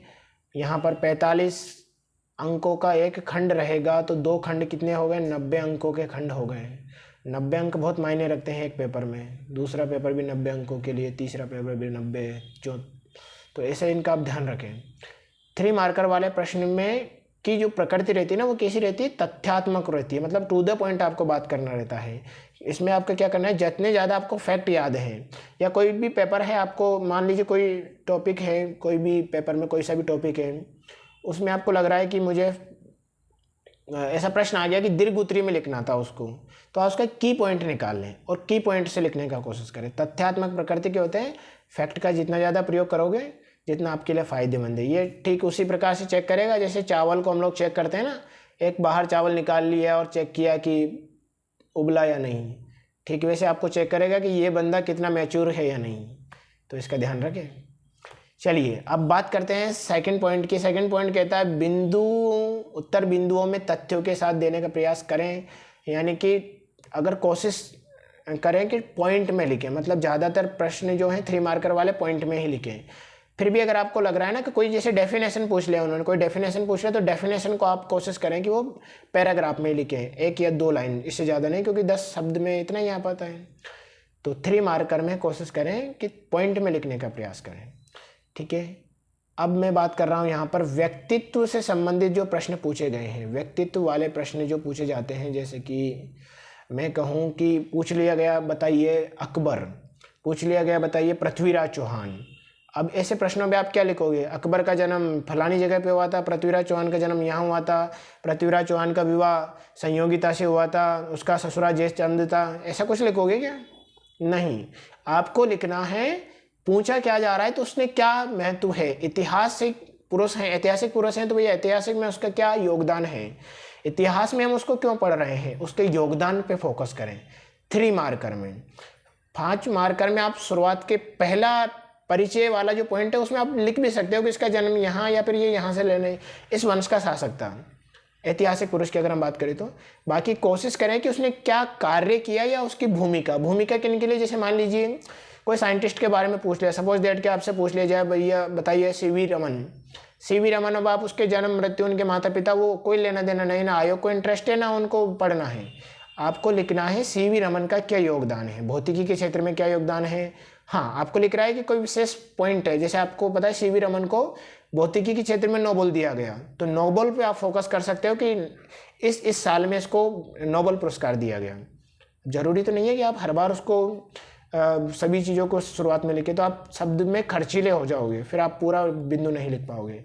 तो व्यक्तित्व से संबंधित प्रश्न आए तो कोशिश करें टू द पॉइंट, उसकी भूमिका उसके कार्यों पर फोकस करें, उसने क्या किया है उस पर फोकस करें, ना कि वो कहाँ का है उस पर फोकस करें, ठीक है। चलिए आगे की तरफ हम लोग बात करते हैं। दूसरा जो रहेगा, 1 मिनट इसका साइज में थोड़ा छोटा कर दूं। दूसरी हम लोग बात करते हैं स्थान से संबंधित प्रश्न। अगर प्रश्न आया स्थानों से संबंधित कि भाई दे दिया कि लोथल दे दिया, उन्होंने बताया कि कोट दीजिए। जैसे मैं 2020 के पेपर की बात करूँ कि उसमें प्रश्न आया था कोट दीजिए। अब कोट दीजिए में आपको क्या लिखना है, तो अब आप यहाँ पर लिख सकते हो कि वो कहाँ उसकी लोकेशन है। तो सबसे पहले उसकी लोकेशन, लेकिन उसमें कोशिश करनी है फिर अगली ही पॉइंट आप उसकी पूरी लोकेशन में खर्च ना कर दे पूरा समय या पूरे शब्दों को कि ये कहाँ से है, स्थान से संबंधित उसकी खासियत क्या है, वो स्थान क्यों पूछा गया, ऐतिहासिक स्थान है कि लोथल है, दाइमाबाद है, सुतकांगेडोर है, चनहुदड़ो है, मोहनजोदड़ो है, धोलावीरा है, हड़प्पा है। तो अगर पूछा गया है कि ये लिखना है तो इसके बारे में कुछ बिंदुओं में आप उसका परिचय दे सकते हो, लेकिन फोकस करें कि वो इतिहास में क्यों महत्व रखता है, उसकी क्या खासियत है, ऐतिहासिक महत्व क्या है। भैया मोहनजोदड़ो है तो इस पर क्या मिला है हमें, सिंधु घाटी लोथल है तो वहाँ पर यार्ड या डॉक जिसको हम बोलते हैं कि बंदरगाह के साक्ष्य देखे गए, तो वो हमें विशेष फोकस करना है, ना कि उसकी लोकेशन शुरुआत में लिखें फिर उसके बाद में उस पर फोकस करें, लोकेशन फिर उसके बाद में उसके कार्य मतलब यहाँ पर उसके महत्व पर। अगले बात करते हैं वस्तु से संबंधित प्रश्न है। किसी विशेष चीज़ के बारे में पूछ लिया जाए कि भैया अभी कोई नई टेक्नोलॉजी आ गई, टेक्नोलॉजी है तो उस टेक्नोलॉजी की विशेषता क्या है, ना कि कोशिश करें कि उसके खोजकर्ता उसका इन्वेंशन ईयर उस पर फोकस करें। आयोग भी यही चाहता है कि आप किसी व्यक्ति को, आपने सुना होगा ना बड़े बड़े दार्शनिक कहते हैं व्यक्ति जन्म से नहीं कर्म से महान होता है, वही रियलिटी है यहाँ पर भी। आयोग भी यही चाहता है कि आप उसके जन्म से नहीं उसके कर्म से बताएं कि उसने किया क्या है, क्यों हम उसको पढ़ रहे हैं, मैंने क्यों पूछा उसको, आयोग ने क्यों पूछा, ठीक है। अगला है विशेष पॉइंट को विशेष शब्दों को अंडरलाइन करें। यहाँ पर गलत टाइप हो गया है, अगर ऐसा लग रहा है, ऐसे शब्द हैं कि जिनको अंडरलाइन करना चाहिए तो उनको अंडरलाइन जरूर किया जा सकता है। ऐसे बिंदुओं को अंडरलाइन करें, अंडरलाइन से भी उसको फोकस जाता है। अंडरलाइन करते हो तो आप उनका फोकस जाता है कि हाँ इसने इस पर अंडरलाइन किया है, तो जाहिर सी बात है कुछ ना कुछ तो प्रभावी बिंदु है, तो प्रभावित बिंदुओं को आप अंडरलाइन करें। ठीक है, अनावश्यक शब्दों का प्रयोग ना करें। ये मैं पहले भी कह चुका हूँ, बाद में भी कह रहा हूँ कि वो कहलाता था, जाता था, पाया जाता था, रहता था, खाता था, पीता था। खासकर 3 मार्कर में तो ऐसा बिल्कुल ना करें, बिना उद्देश्य शब्द भरेंगे और वो परेशान हो जाएगा चेक करने वाला। कोशिश करें टू द पॉइंट, बहुत शॉर्ट जितना आप कर सको वो करें। ठीक है, जैसे मान लीजिए कि अब आप यहाँ पर बोलोगे कि भाई कैसे लिखे अगर हम नहीं है ना। जैसे कि ये आया है जाता है, इसका जाता है कोई एग्जाम्पल है कि लोथल भोगवा नदी के किनारे पाया जाता है। अब ऐसे लिखोगे, आप लिख सकते हो लोथल कोमा लगाया भोगवा नदी, खत्म, बात हो गया काम। और कोमा लगा तो लिख दो गुजरात, बात खत्म, ये जगह पर भी हो गया, नदी भी हो गई। आगे बढ़ो, अब ये नहीं लिखना पड़ा गया कि ये पाया जाता है, ये डॉकयार्ड कहलाता है, ऐसा नहीं। चलिए नेक्स्ट आगे बढ़ते हैं। आगे हैं डायग्राम। अगर संभव हो तो प्रयोग करें, प्रश्न की मांग के आधार पर बिना वजह फालतू का डायग्राम ना बनाएं, आपका समय भी बचेगा और उसके ऊपर गलत प्रभाव भी नहीं जाएगा। जहाँ पर ज़रूरत नहीं है वहाँ पर डायग्राम ना बनाएं, थोड़ा इसका ध्यान रखें। आजकल ये ट्रेंड चलने लगा है सभी जगह डायग्राम बनाने का, तो ध्यान रखें। अगर पॉइंट में बताया जा सकता है, टू द पॉइंट बात की जा सकती है तो वो करें। परिभाषा संबंधी उत्तर पैराग्राफ में लिखें, ये भी ध्यान में रखना है। परिभाषा अगर डेफिनेशन आई है तो उसमें पैराग्राफ, ऐसा तो नहीं है कि आप परिभाषा को भी 3 पॉइंट में लिखोगे या 2 पॉइंट में लिखोगे। परिभाषा को तो एक शुरुआत करें और ख़त्म करें, परिभाषा को टू द पॉइंट लिखें, मतलब कि पैराग्राफ में लिखने का प्रयास करें, चाहे वो 5th मार्कर में लिखा गया हो या फिर दीर्घोत्तरीय प्रश्न में हो। परिभाषा को हमेशा एक ही पैराग्राफ में ख़त्म करने का प्रयास करें।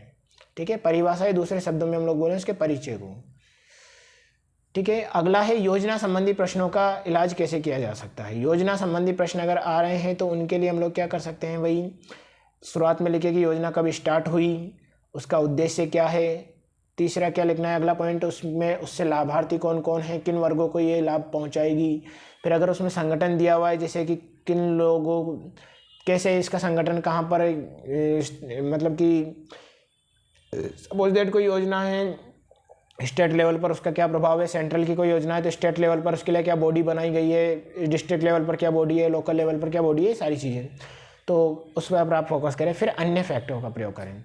तो योजना में ये आप ये क्रम बनाए रखें। सबसे पहले योजना कब प्रारंभ हुई, फिर उसका उद्देश्य क्या है, उससे लाभार्थी कौन है, फिर उसका संगठन, फिर अन्य बिंदु। अन्य बिंदु में क्या, जैसे आपको पता है कि ये योजना पायलट प्रोजेक्ट के तौर पर यहाँ पर सबसे पहले शुरू की गई थी। इस योजना में नंबर 1 अव्वल जिला ये है, अव्वल राज्य ये है, तो आप बता सकते हो उसका। ठीक है, तो ये आप लोग ध्यान रखें। चलिए आगे बढ़ते हैं। मुझे लगता है कि आपको ये अच्छे से समझ में आए होंगे, आई होप।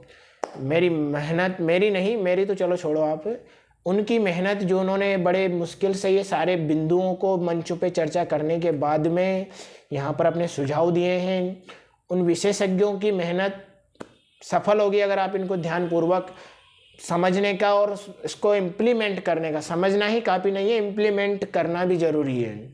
मैं छोटी सी कहानी बताना चाहूँगा, यहाँ पर बताना ही चाहूँगा। एक बार क्या हुआ कि एक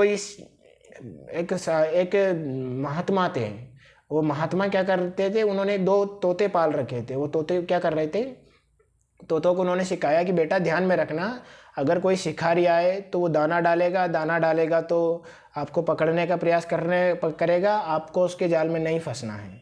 अब तोतों ने वो बातें रट ली कि हाँ ठीक है, हम समझ गए ना, कि हम समझ गए। अब शिकारी आया और क्या हुआ कि वो तोतों के लिए जाल बिछाया और वो तोते उसमें फंस गए। और वो जाल में फंसे हुए जब शिकारी ले जा रहा था उनको, तो वो उस जाल में फंसे हुए भी वही रट रहे थे। क्या रट रहे थे, शिकारी आएगा, दाना डालेगा, हमें दाना नहीं खाना है, जाल में नहीं फंसना है, तो क्या फ़ायदा। तोतों को इसलिए पढ़ाया गया था ना कि आप उसको इम्प्लीमेंट करो कि जब शिकारी आए तो आप बच पाओ। ठीक इसी प्रकार आपसे है कि आपको ये बिंदु, ये स्ट्रेटेजी इसलिए बताई जा रही है कि जब पेपर आए तो आप उसको इम्प्लीमेंट करो। तो इम्प्लीमेंट करना भी आना चाहिए, और ये इम्प्लीमेंट कैसे होगा, प्रैक्टिस से। प्रैक्टिस को हैबिट में ले आइए, काम हो जाएगा। चलिए आगे बढ़ते हैं। अब बात करते हैं 5 नंबरों वाले प्रश्न का किस प्रकार से हैंडल किया जाए, है ना। 5 नंबरों वाले प्रश्न का हैंडल किस प्रकार से करना है, 5 अंकों वाले प्रश्न को, ठीक है। तो इसके लिए क्या किया जा सकता है भाई, आप देख सकते हो। इसके लिए प्रयास, एक मिनट, इसके लिए अधिकतम 6 से 7 लाइनों का प्रयोग कर सकते हो, लेकिन अधिकतम है ये, मिनिमम नहीं, अधिकतम, ठीक है।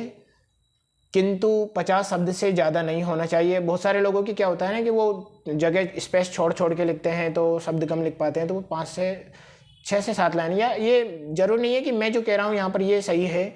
आप अपनी लाइनों को अभी से काउंट करना शुरू कर दें। देखें कि आप कोई सामान्य, ठीक वैसा ही होना चाहिए, A4 साइज के टाइप का पेपर होना चाहिए, मतलब कॉपी होनी चाहिए। उसमें आप देखें कि मैं एक लाइन में कितने शब्द लिख पा रही हूँ, कितना शब्द लिख पा रहा हूँ। इसका आपको ध्यान रखेंगे तो क्या फ़ायदा होगा कि आपको काउंट करना आ जाएगा कि मैं एक लाइन में कितने शब्द लिख पाता हूँ। सबकी कैपेसिटी अलग अलग है, कोई गैप स्पेस कम रखता है, कोई स्पेस ज़्यादा रखता है, तो वो आपको पता है ना आपकी कितना स्पेस रखते हो। सभी का तो हम नापने नहीं जाएंगे कि आपको यही लिखना है। ये एक आधार है कि 6 से 7 लाइनों का प्रयोग एक आधार है कि हाँ इसमें आ जाता है लगभग। लेकिन आपके लिए यह है कि आप अपने स्तर पर प्रयास करें कि कितने, तो आपको वहाँ पर भी काउंट नहीं करना है। ये गलती वहाँ पर भी मत करना है कि मेरे 50 शब्द हुए कि नहीं, चलो 1 मिनट के लिए मैं काउंट कर लेता हूँ। काउंट करने में तो आपका पूरा समय चला जाएगा। ये बेवकूफ़ी तो आप नहीं करोगे, मुझे उम्मीद है। तो काउंट करने का मतलब 50 शब्द का कैसे पता चलेगा कि आपको पता है 6 से 7 लाइन हो गई मेरी, हाँ मेरे 1.5 पेज हो गए, मतलब 1.5 पेज में मैं लिख लेती हूँ 200 शब्द लिख लेती हूँ, ये लिख लेता हूँ। मेरे आधा पेज में मेरा लगभग 50 शब्द हो जाते हैं, तो वो उसका थोड़ा ध्यान रखें। तो ये आपको आना चाहिए और ये प्रैक्टिस से आएगा। ओके। दूसरा पॉइंट है, अगर पैराग्राफ संभव हो तो पैराग्राफ में लिखे। कोई प्रश्न ऐसे भी होते हैं जो पैराग्राफ में लिखने वाले होते हैं, तो जरूर नहीं आप फिर उसको बिंदुओं में लिखे। जैसे मैंने बोला ना परिभाषा वाले, तो उनको पैराग्राफ में लिखे। जरूर नहीं है कि आप सभी बिंदुओं में ही लिखने का प्रयास करें। कोशिश करें कि ज़्यादातर प्रश्न ऐसे होते हैं जो पॉइंट में आते हैं, क्योंकि MPPSC का तो ये चलन है, ट्रेंड है कि वो पॉइंट में ज़्यादा लिखने पर नंबर देने का प्रयास करता है। तो आप पॉइंट में लिखें, लेकिन जहाँ पर पैराग्राफ संभव हो और पॉइंट लिखने की ज़रूरत नहीं, तो बिना वजह पैराग्राफ, बिना वजह पॉइंट ना लिखें, थोड़ा ज़्यादा ध्यान रखें। तो पैराग्राफ हो तो पैराग्राफ लिखें, पॉइंट हो तो पॉइंट लिखें। अब एग्जाम्पल में मैंने यहाँ पर दिया हुआ है कि एक उदाहरण हम लोग ले लेते हैं कि भाई ये सिंधु घाटी सभ्यता का मैंने एक उदाहरण दिया है कि सिंधु घाटी सभ्यता की नगरीय विशेषताएं क्या थी। अब इसको आप 5 नंबर में कैसे लिखोगे, सिंधु घाटी सभ्यता की नगरीय विशेषता क्या थी। ये एक आधार है, बाकी आप जब जो भी संबंधित प्रश्न है आप बता सकते हो। तो अधिकतम 2 लाइन में आप उसका परिचय लिखें। इंट्रो लिखने के लिए अधिकतम 2 लाइनों का प्रयोग करें। 2 या 1.5 लाइन, अगर 1 लाइन में भी हो रहा है तो भी अच्छी बात है, ठीक है। मेन फोकस जो करना है उसके किस बिंदु पर करना है, मुख्य बिंदु पर, जो 4 से 5 पॉइंट या 5 से 6 पॉइंट आप लिख पा रहे हो, उस पर आपको मुख्य फोकस करना है। इस पर आपको सबसे ज़्यादा ध्यान देने की ज़रूरत है। मुख्य बिंदु, या जिसको हम लोग बोलते हैं ना प्रश्न की बॉडी, इंट्रो, फिर बॉडी, फिर कंक्लूजन। कंक्लूजन 5 से 6 ये 5 मार्कर वाले जो शब्द हैं, जो क्वेश्चन है, उसमें सभी में कंक्लूजन नहीं लिखना है। जिसमें अगर आना है उसी में लिखें, ना तो छोड़ दें, बिना वजह ना लिखें। कि मुख्य बॉडी या जो मुख्य बिंदु है उसको आप लिखें ध्यानपूर्वक। अब लिखिए भैया सिंधु घाटी सभ्यता की नगरीय विशेषता, इसमें कंक्लूजन की आवश्यकता नहीं है, अगर आप चाहो तो छोड़ सकते हो। ये प्रश्न की प्रकृति पर निर्भर करेगा कि प्रश्न क्या पूछा जा रहा है। अगर प्रश्न पूछ रहा है कि भैया हाँ कंक्लूजन देना जरूरी है तो आप दे सकते हो, और कंक्लूजन भी ज़्यादा ना हो, ज़्यादा से ज़्यादा हो अधिकतम 1 या 2 लाइन, इससे ज़्यादा नहीं। मैंने अधिकतम 1 लाइन लिखा है, फिर आप चाहो तो 1.5 लाइन भी कर सकते हो, लेकिन कम से कम। ओके, नेक्स्ट हम लोग बात करते हैं आगे।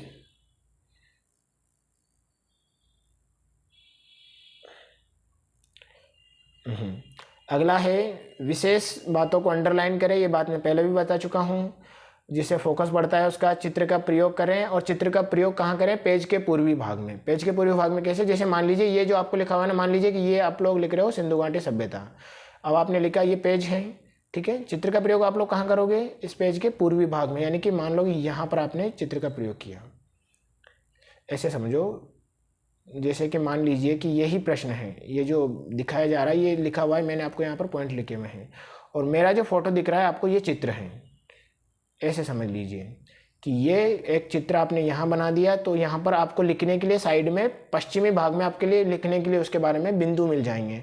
डायग्राम बना रहे हो, आपको लोथल बनाना है, लोथल का डायग्राम आपने बना दिया, गुजरात बना दिया, बात ख़त्म।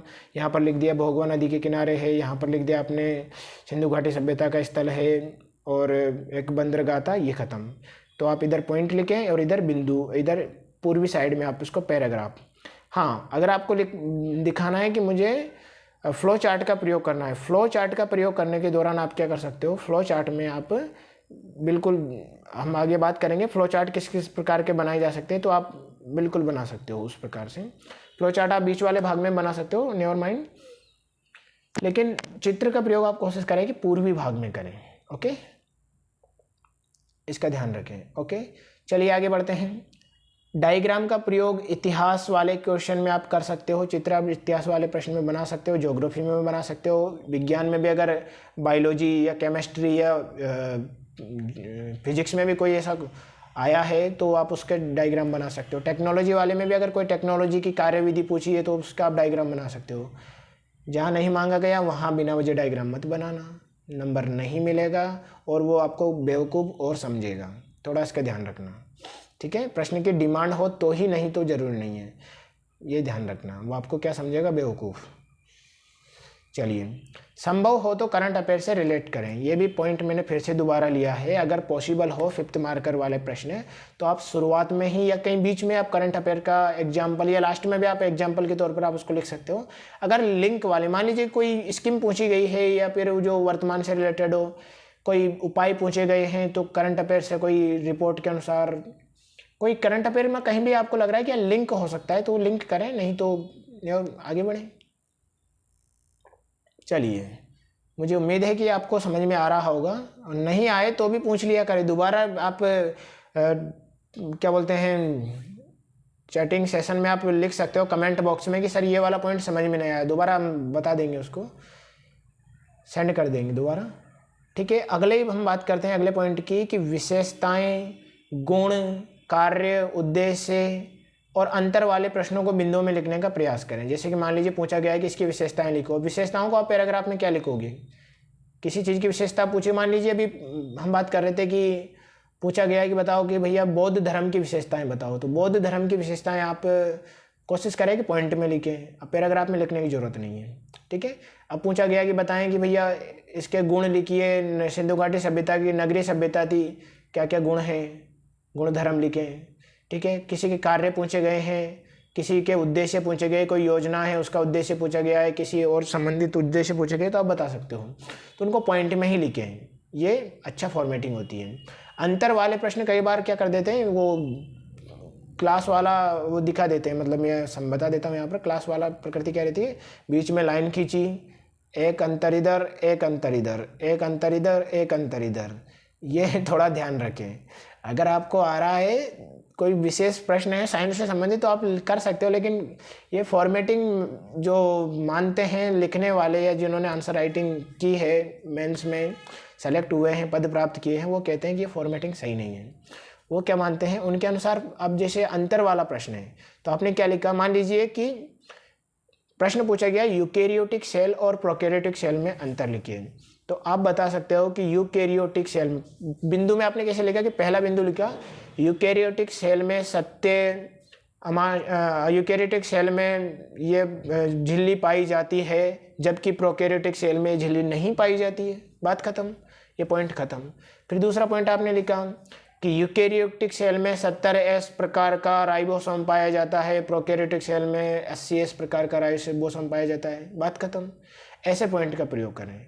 ऐसे आपसे पूछा जाए ना कि वैदिक सभ्यता और सिंधु घाटी सभ्यता में अंतर लिखो, तो आप बता सकते हो कि वैदिक सभ्यता वैदिक सभ्यता के लोग आर्य थे, जबकि सिंधु घाटी सभ्यता के लोग द्रविड़ थे। जबकि लगा करके, बल्कि लगा करके, ऐसे शब्दों का प्रयोग करके आप उसी पॉइंट में अंतर लिख दें, ये एक अच्छी फॉर्मेटिंग है। बाकी आप अपने ऊपर है, मैं बाध्य नहीं कर रहा, आप आराम से जो भी आपको अच्छा लगे। ये ज़्यादातर विशेषज्ञों का मानना है कि आप ऐसे प्रयोग करें, वो थोड़ा ऑर्डिनरी हो जाता है। ठीक है, चलिए आगे हम बात करते हैं। विज्ञान आधारित प्रश्नों का उत्तर उनकी प्रकृति से ही दें, ये 5th मार्कर में भी ध्यान रखें। ठीक है, पूछा गया है तो सभी में कंक्लूजन नहीं लिखना है, सभी में परिचय नहीं लिखना है। अगर आपको लग रहा है कि परिचय देना आवश्यक है तो ही लिखें। विज्ञान में अगर पूछा गया है कि बताओ भैया इसके बारे में, कोई डीप कॉन्सेप्ट पूछा गया है तो डीप कॉन्सेप्ट पे तुरंत चर्चा करें, ना क्या इधर उधर, क्योंकि 5 से 6 लाइन, 5 से 7 लाइन में आप क्या लिखोगे, परिचय वगैरह इनमें टाइम वेस्ट कर दोगे तो आप मुख्य बिंदु जो है वो छोड़ दोगे। तो इसका थोड़ा ध्यान रखें। 11 मार्कर वाले प्रश्नों की हम लोग बात करते हैं। 11 मार्कर वाले प्रश्नों को कैसे हैंडल किया जा सकता है। देखिए 11 मार्कर में क्या ध्यान रखना है, पहला ध्यान रखना है अगर संभव हो तो इस प्रकार के प्रश्नों का उत्तर भी फैक्ट और तथ्यों से देने की कोशिश करें। इससे आंसर प्रूव हो जाता है। आंसर जो चेक करने वाला उसको लगता है कि इस बंदे ने लिखा तो है, इस बंदी ने लिखा तो है, मतलब इस स्टूडेंट ने, इस पेरेंट ने लिखा है लेकिन तथ्यों के साथ लिखा है, तो वो लगेगा कि हाँ यार ये पूछ बहुत अच्छा रहा है, अच्छी पकड़ है इसकी कॉन्सेप्ट पर। तो फैक्ट अगर आप प्रयोग करते हो ना तो एक प्रकार से प्रमाणित हो जाता है आपका आंसर। तो कोशिश करें फैक्ट अगर आप डाल सको, ठीक है, तथ्यों का प्रयोग। अगला है फ्लो चार्ट का प्रयोग। आप इसमें बाकायदा करें, एक या एक से अधिक भी किया जा सकता है, ये आपकी ऊपर है, वो प्रश्न की प्रकृति के ऊपर और आपकी क्षमता के ऊपर है, आप कैसे उसको हैंडल कर पा रहे हो।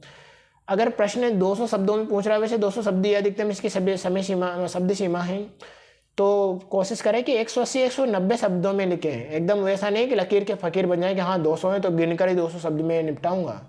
180 190 शब्दों में लिखने के उसको लगेगा कि हाँ यार ये कम शब्दों में भी अपनी पूरी बात कह गया, अपनी पूरी बात इस लड़की ने, इस लड़के ने प्रदर्शित कर दी, अच्छी बात है। तो ये प्रयास करें, ये ध्यान रखना है सभी को। अब लगना चाहिए कि 200 शब्दों में लिखा है कि नहीं, इसके लिए आप फ्लो चार्ट, डायग्राम जहाँ पर संभव हो प्रयोग करें। साइकिल भी बना सकते हो।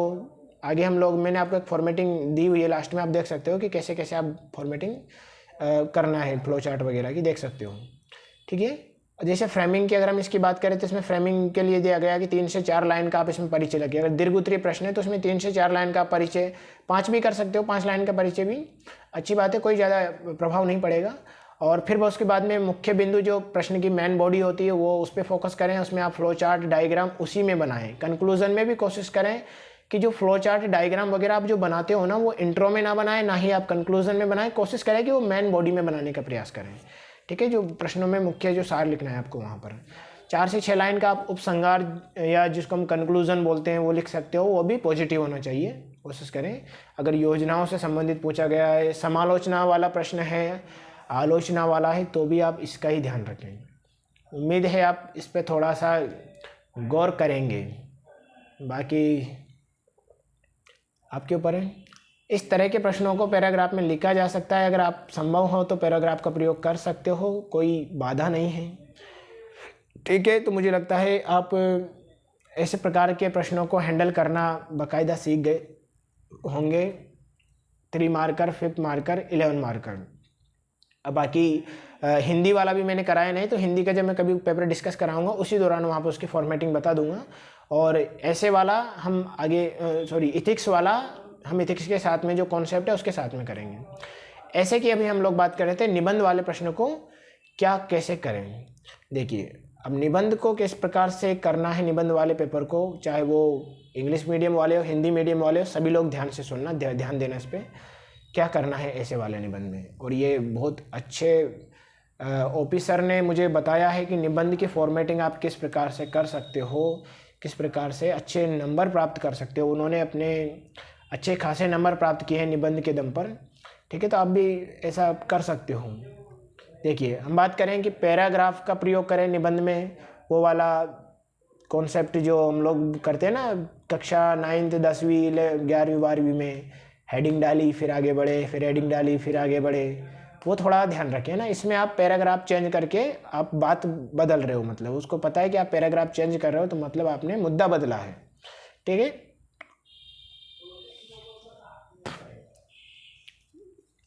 चलिए तो पैराग्राफ का प्रयोग करें जितना संभव हो सके। और कहीं पे आपको लग रहा है कि मुझे हेडिंग डालना है तो कोई मना ही नहीं है, डाल सकते हो, लेकिन कोशिश करें पैराग्राफ का प्रयोग करें अच्छी फॉर्मेटिंग के लिए।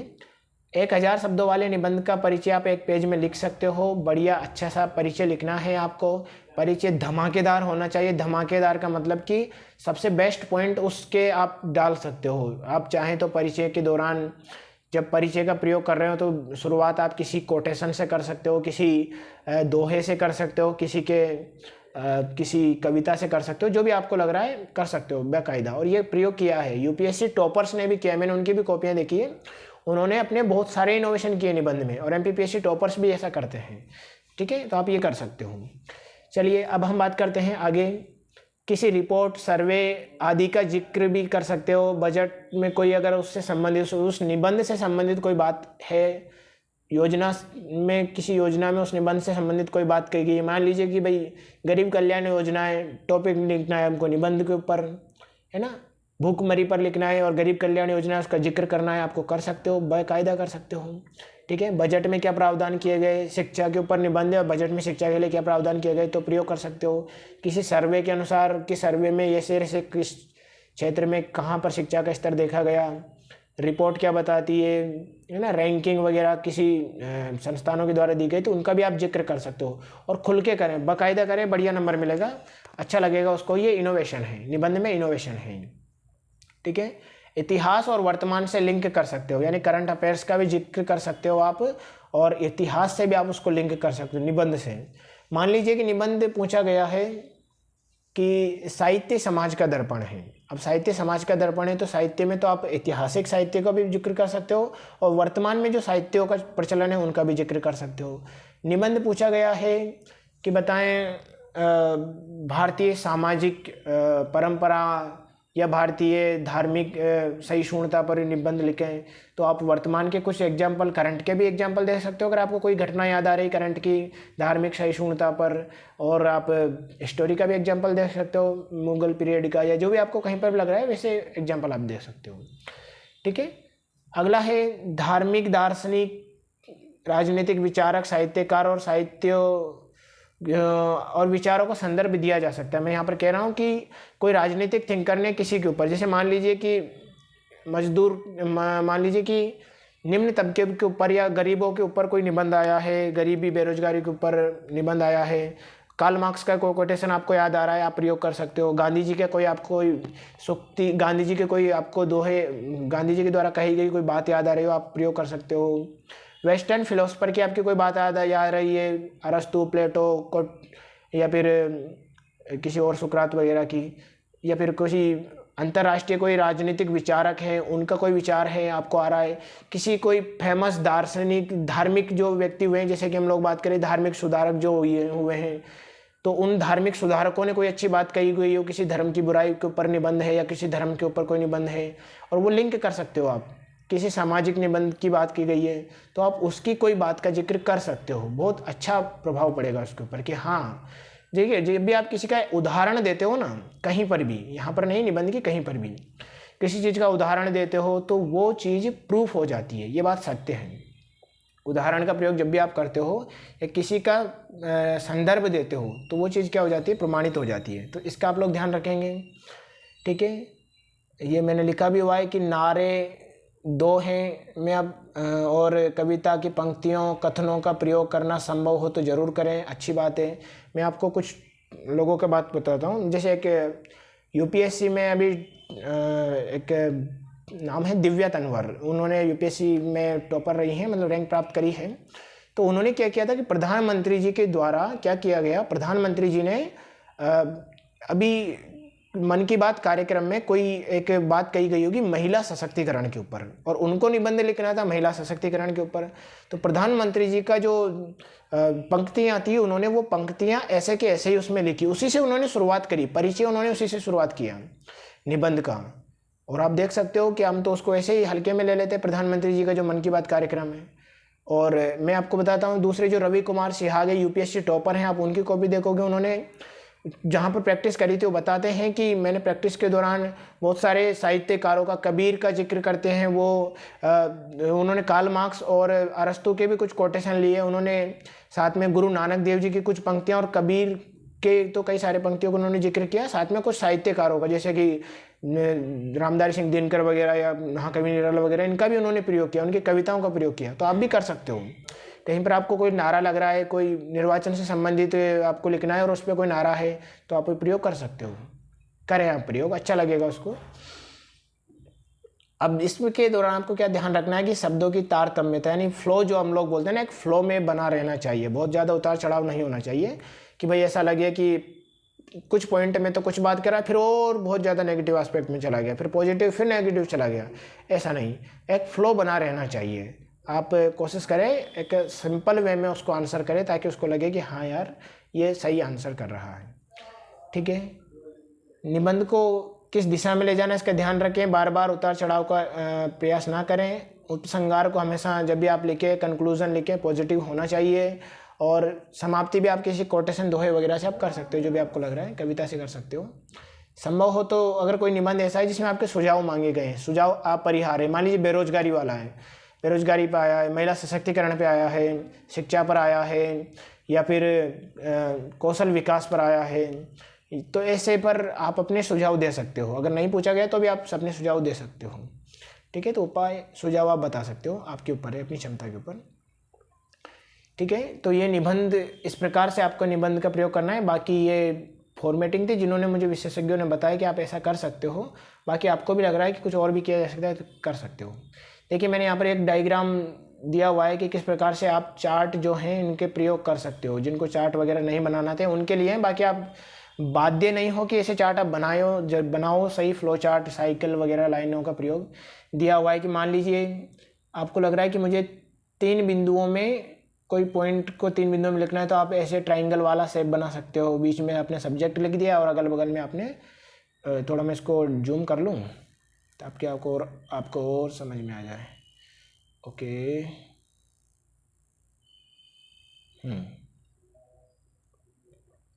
मान लीजिए कि आपको कोई 3 बिंदु लिखने, मान लीजिए कि बोला गया है कि बौद्ध धर्म में दे दिया उन्होंने त्रिपिटक, तो आपने बीच में लिख दिया, इस बिंदु में लिख दिया आपने त्रिपिटक, आपने लिख दिया सुक्त पिटक, विनय पिटक, अभिधम पिटक, खत्म बात। ऐसा प्रयोग कर सकते हो। इसी का दूसरा सेकंड डिज़ाइन जो है, नया अपडेटेड डिज़ाइन, जिसको हम लोग बोलते हैं, ये नया वाला अपडेटेड डिज़ाइन है, इसका भी आप प्रयोग कर सकते हो, चाहो तो, आपके ऊपर है ये। तो इसको भी आप ऐसे भी लिख सकते हो। अगर आपको लिखना है कि 6 बिंदु लिखने हैं किसी में, तो 6 बिंदु वालों को आप ऐसे लिख सकते हो, एक point A, point B, point C, point D, ऐसे आप प्रयोग कर सकते हो। अगर आपको लिखना है कि किसी के 4 बिंदु लिखने हैं, तो आप इस प्रकार के फ्लो चार्ट का प्रयोग कर सकते हो। आपको 4 से ज़्यादा, 6 से ज़्यादा लिखना है, तो इस प्रकार के फॉर्मेट का प्रयोग कर सकते हो। ये कुछ एग्जाम्पल हैं, बाकी आप स्वतंत्र हैं, आप अपने इनोवेशन आप खुद करें। ठीक है। लाइनों का प्रयोग भी आप करते हो, तो कुछ जैसे पॉइंट, बहुत सारे लोग बोलते हैं पॉइंटों में भी हम पॉइंटों का प्रयोग कैसे कर सकते हैं। देखिए आप चाहें तो सामान्य रूप से कोई पूछा गया है कि 5 विशेषताएं बताइए, तो 5 विशेषताओं में फिर आप 1 2 3 4 5 ऐसे ही लिखे, है ना, 1 2 3 4 5 ऐसे लिखे हम। ठीक है। नहीं पूछा गया, बस उन्होंने बोल दिया कि विशेषताएं लिखो, गुण लिखो, अंतर लिखो, तो फिर आपको पता है कि यार अगर हम नंबरिंग करेंगे तो हो सकता है हमें ज़्यादा याद ना रहे फैक्ट, तो आप फिर ऐसे बिंदुओं का प्रयोग कर सकते हो। ये बिंदुओं का प्रयोग करें, ऐसे इस वाले फॉर्मेट का भी प्रयोग कर सकते हो। ये वाला फॉर्मेट भी आप अपना सकते हो। ये वाला ABCD में भी आप लिख के बना सकते हो। आपको लग रहा है कि ज़्यादा बिंदु हैं, तो ऐसे क्रॉस निशान वाला भी लग सकते हो। 2 अंतर लिखने हैं तो 2 वाले में आप ये फॉर्मेटिंग, या फिर इसके नीचे जो फॉर्मेटिंग दी गई, ऐसे फॉर्मेटिंग का भी प्रयोग आप कर सकते हो। ठीक है। और अभी बहुत ज़्यादा जो ट्रेंड में है, बहुत ज़्यादा जो प्रचलन में लोगों के द्वारा जो बहुत ज़्यादा बनाया जाता है, बहुत सारे लोग जो प्रैक्टिस करते हैं, वो फॉर्मेट कौन सा है, वो ये वाला है, जो सूरज के जैसा आपको दिख रहा है ना, सूरज की किरणों जैसा, ये वाला point A, point B, point C, point 3, इधर एक तरफ सब्जेक्ट हो जाएगा, एक गोला बना देते हैं, फिर ऐसे सामने। ये बहुत ज़्यादा भी चलन में है, ऐसा फैशन चलती है ना, वैसे फैशन में बहुत ज़्यादा, तो आप इसका प्रयोग भी कर सकते हो। ठीक है। अब साइकिल वगैरह जिनको नहीं आता वो ध्यान देना, बाकी जो आता है अच्छी बात है, वो अपने स्तर से अपना साइकिल खुद बनाना। ठीक है। मान लीजिए कि कुछ आपको लिखना है कि ये इसका गरीबी का दुष्चक्र लिखो, आपको लिखना है कि बेरोजगारी का दुष्चक्र लिखो, या फिर साइंस में पूछ लिया जाए कि नाइट्रोजन साइकिल लिखो, फास्फोरस साइकिल लिखो, या फिर पूछ लिया जाए कि खाद्य श्रृंखला, खाद्य जाल, ऐसे पूछ लिया जाए तो आपको साइकिल बनाने हैं। या फिर साइंस में पूछ लिया जाए क्रेब्स चक्र, ग्लाइकोलाइसिस साइकिल, ऐसे कुछ प्रश्न अगर बनते हैं तो उनमें आप साइकिल का प्रयोग कर सकते हो। अच्छा लगेगा उसको कि हाँ यार इसने इनोवेशन किया। तो बीच में आप सब्जेक्ट डालें कि क्या आपको लिखना है। क्रेब्स चक्र लिखना है तो क्रेब्स चक्र आपने लिख दिया बीच में। अब आप उसके बिंदु 1 लिख दिया, बिंदु 2, बिंदु 3, ऐसे तीर के निशान बनाते हुए आपको उसका प्रयोग कर लेना है। ठीक है, तो ये हो जाएगा। इसके अलावा आप दूसरे वाले का भी प्रयोग कर सकते हो जो साइड में दिया हुआ है, ऐसे गोले, और गोले के अंदर शब्दों का प्रयोग। तीसरा आपने डायरेक्ट लिख दिया, कोई 1 2 3 4 लिख दिया, मतलब शब्द लिख दिया, ABCD की जगह पे यहाँ पर आपने पॉइंट डाल दिए और डायरेक्ट तीर का निशान लगा दिया, ऐसा भी आप प्रयोग कर सकते हो। एक चौथा वाला जो नीचे दिया हुआ है कि आपने कुछ बॉक्स बना दिए, बॉक्स को फिर आपने रेखाओं से मिला दिया, तीर के निशान से मिला दिया, तीर से मिला दिया। तो ये कुछ साइकिल थे, और साइड में भी दिया हुआ है, आप ऐसे भी प्रयोग कर सकते हो। ये फ्लो चार्ट के लिए त्रिभुज वगैरह का प्रयोग अगर आपको लिखना है, जैसे मान लीजिए इसमें त्रिभुज है, ये त्रिभुज में आप कैसे प्रश्नों को हैंडल कर सकते हो। जैसे मान लीजिए कि प्रश्न आया है उपभोक्ता वाले या ऊर्जा का साइकिल है, तो आप ऐसे प्राथमिक उपभोक्ता, द्वितीयक उपभोक्ता, तृतीयक उपभोक्ता ऐसा प्रयोग कर सकते हो। या फिर आपको पता है कि आपको लिखना है कि न्याय व्यवस्था, तो न्याय व्यवस्था में ऊपर लिख दिया supreme court, high court, district court, ऐसे भी आप प्रयोग कर सकते हो। ऐसे प्रयोग आप कर सकते हो, बाकी आपके ऊपर है। सभी में जहाँ पर प्रयोग हो सकते हो वहाँ पर आप ऐसे फ्लो चार्ट का प्रयोग करें, आप अपना इनोवेशन करें, हमें बहुत अच्छा लगेगा। आप पद प्राप्त करोगे, आपके घर वालों के, आपके गुरुजनों को, जो भी लोग आपके लिए मेहनत कर रहे हैं, जो जिनके सपने आपसे जुड़े हुए हैं, वो बिल्कुल आपसे उम्मीद करते हैं। तो आप मैं उम्मीद करता हूँ कि आप इसको मानेंगे। यहाँ पर मैं एक कथन अपने सर का कहना चाहूँगा। सर हमेशा कहते हैं कि मुझे सफलता क्यों नहीं मिल रही, तो इसका जवाब क्या है कि हाथ में लिए गए किसी भी काम को अधूरा मत छोड़ें। व्याख्या क्या है कि जैसे आपने देखा होगा कोई चित्र है, अब कोई चित्र अधूरा बना हुआ है, आपको मन नहीं करेगा यार ये अधूरा क्यों बना हुआ है, पूरा होता तो कितना सुंदर लगता। आपको किसी ने बात कही कि सुनिए मैं आपसे कुछ कहना चाहता हूँ, फिर वो आपने उसको कोई बात नहीं बताई, उसको कितना बुरा लगेगा कि या तो आप बात बताओ नहीं, या तो पूरी बताओ। ऐसे ही अधूरा काम भी किसी को पसंद नहीं है। आप कोई भी काम हाथ में लें, कोई भी टास्क लें, उस अधूरे टास्क को ना रखें। कोई भी ले तो उसको कंप्लीट करें, उसमें अपना 100% दें। अधूरे मन से की गई तैयारी कभी सफलता नहीं दिलाती है। अधूरे मन से किया गया प्रयास कभी सफलता नहीं दिलाता है, वो अधूरी सफलता दिलाता है। लटक जाओगे, रास्ते में रह जाओगे, कोई इंटरव्यू में लटक जाएगा तो कोई मेंस में लटक जाएगा। लटकना नहीं है, आगे बढ़ना है, पूरा प्रयास करना है, तो पूरे मन से काम करें, ठीक है, और सक्सेस अचीव करें। आदर्श परिवार आपके साथ है, वी और ऑल विथ यू, हम सभी आपके साथ हैं। फिर मिलेंगे फिर किसी नए टॉपिक के साथ, तब तक के लिए आप सभी को धन्यवाद। Thank you. We are winning, we are winning.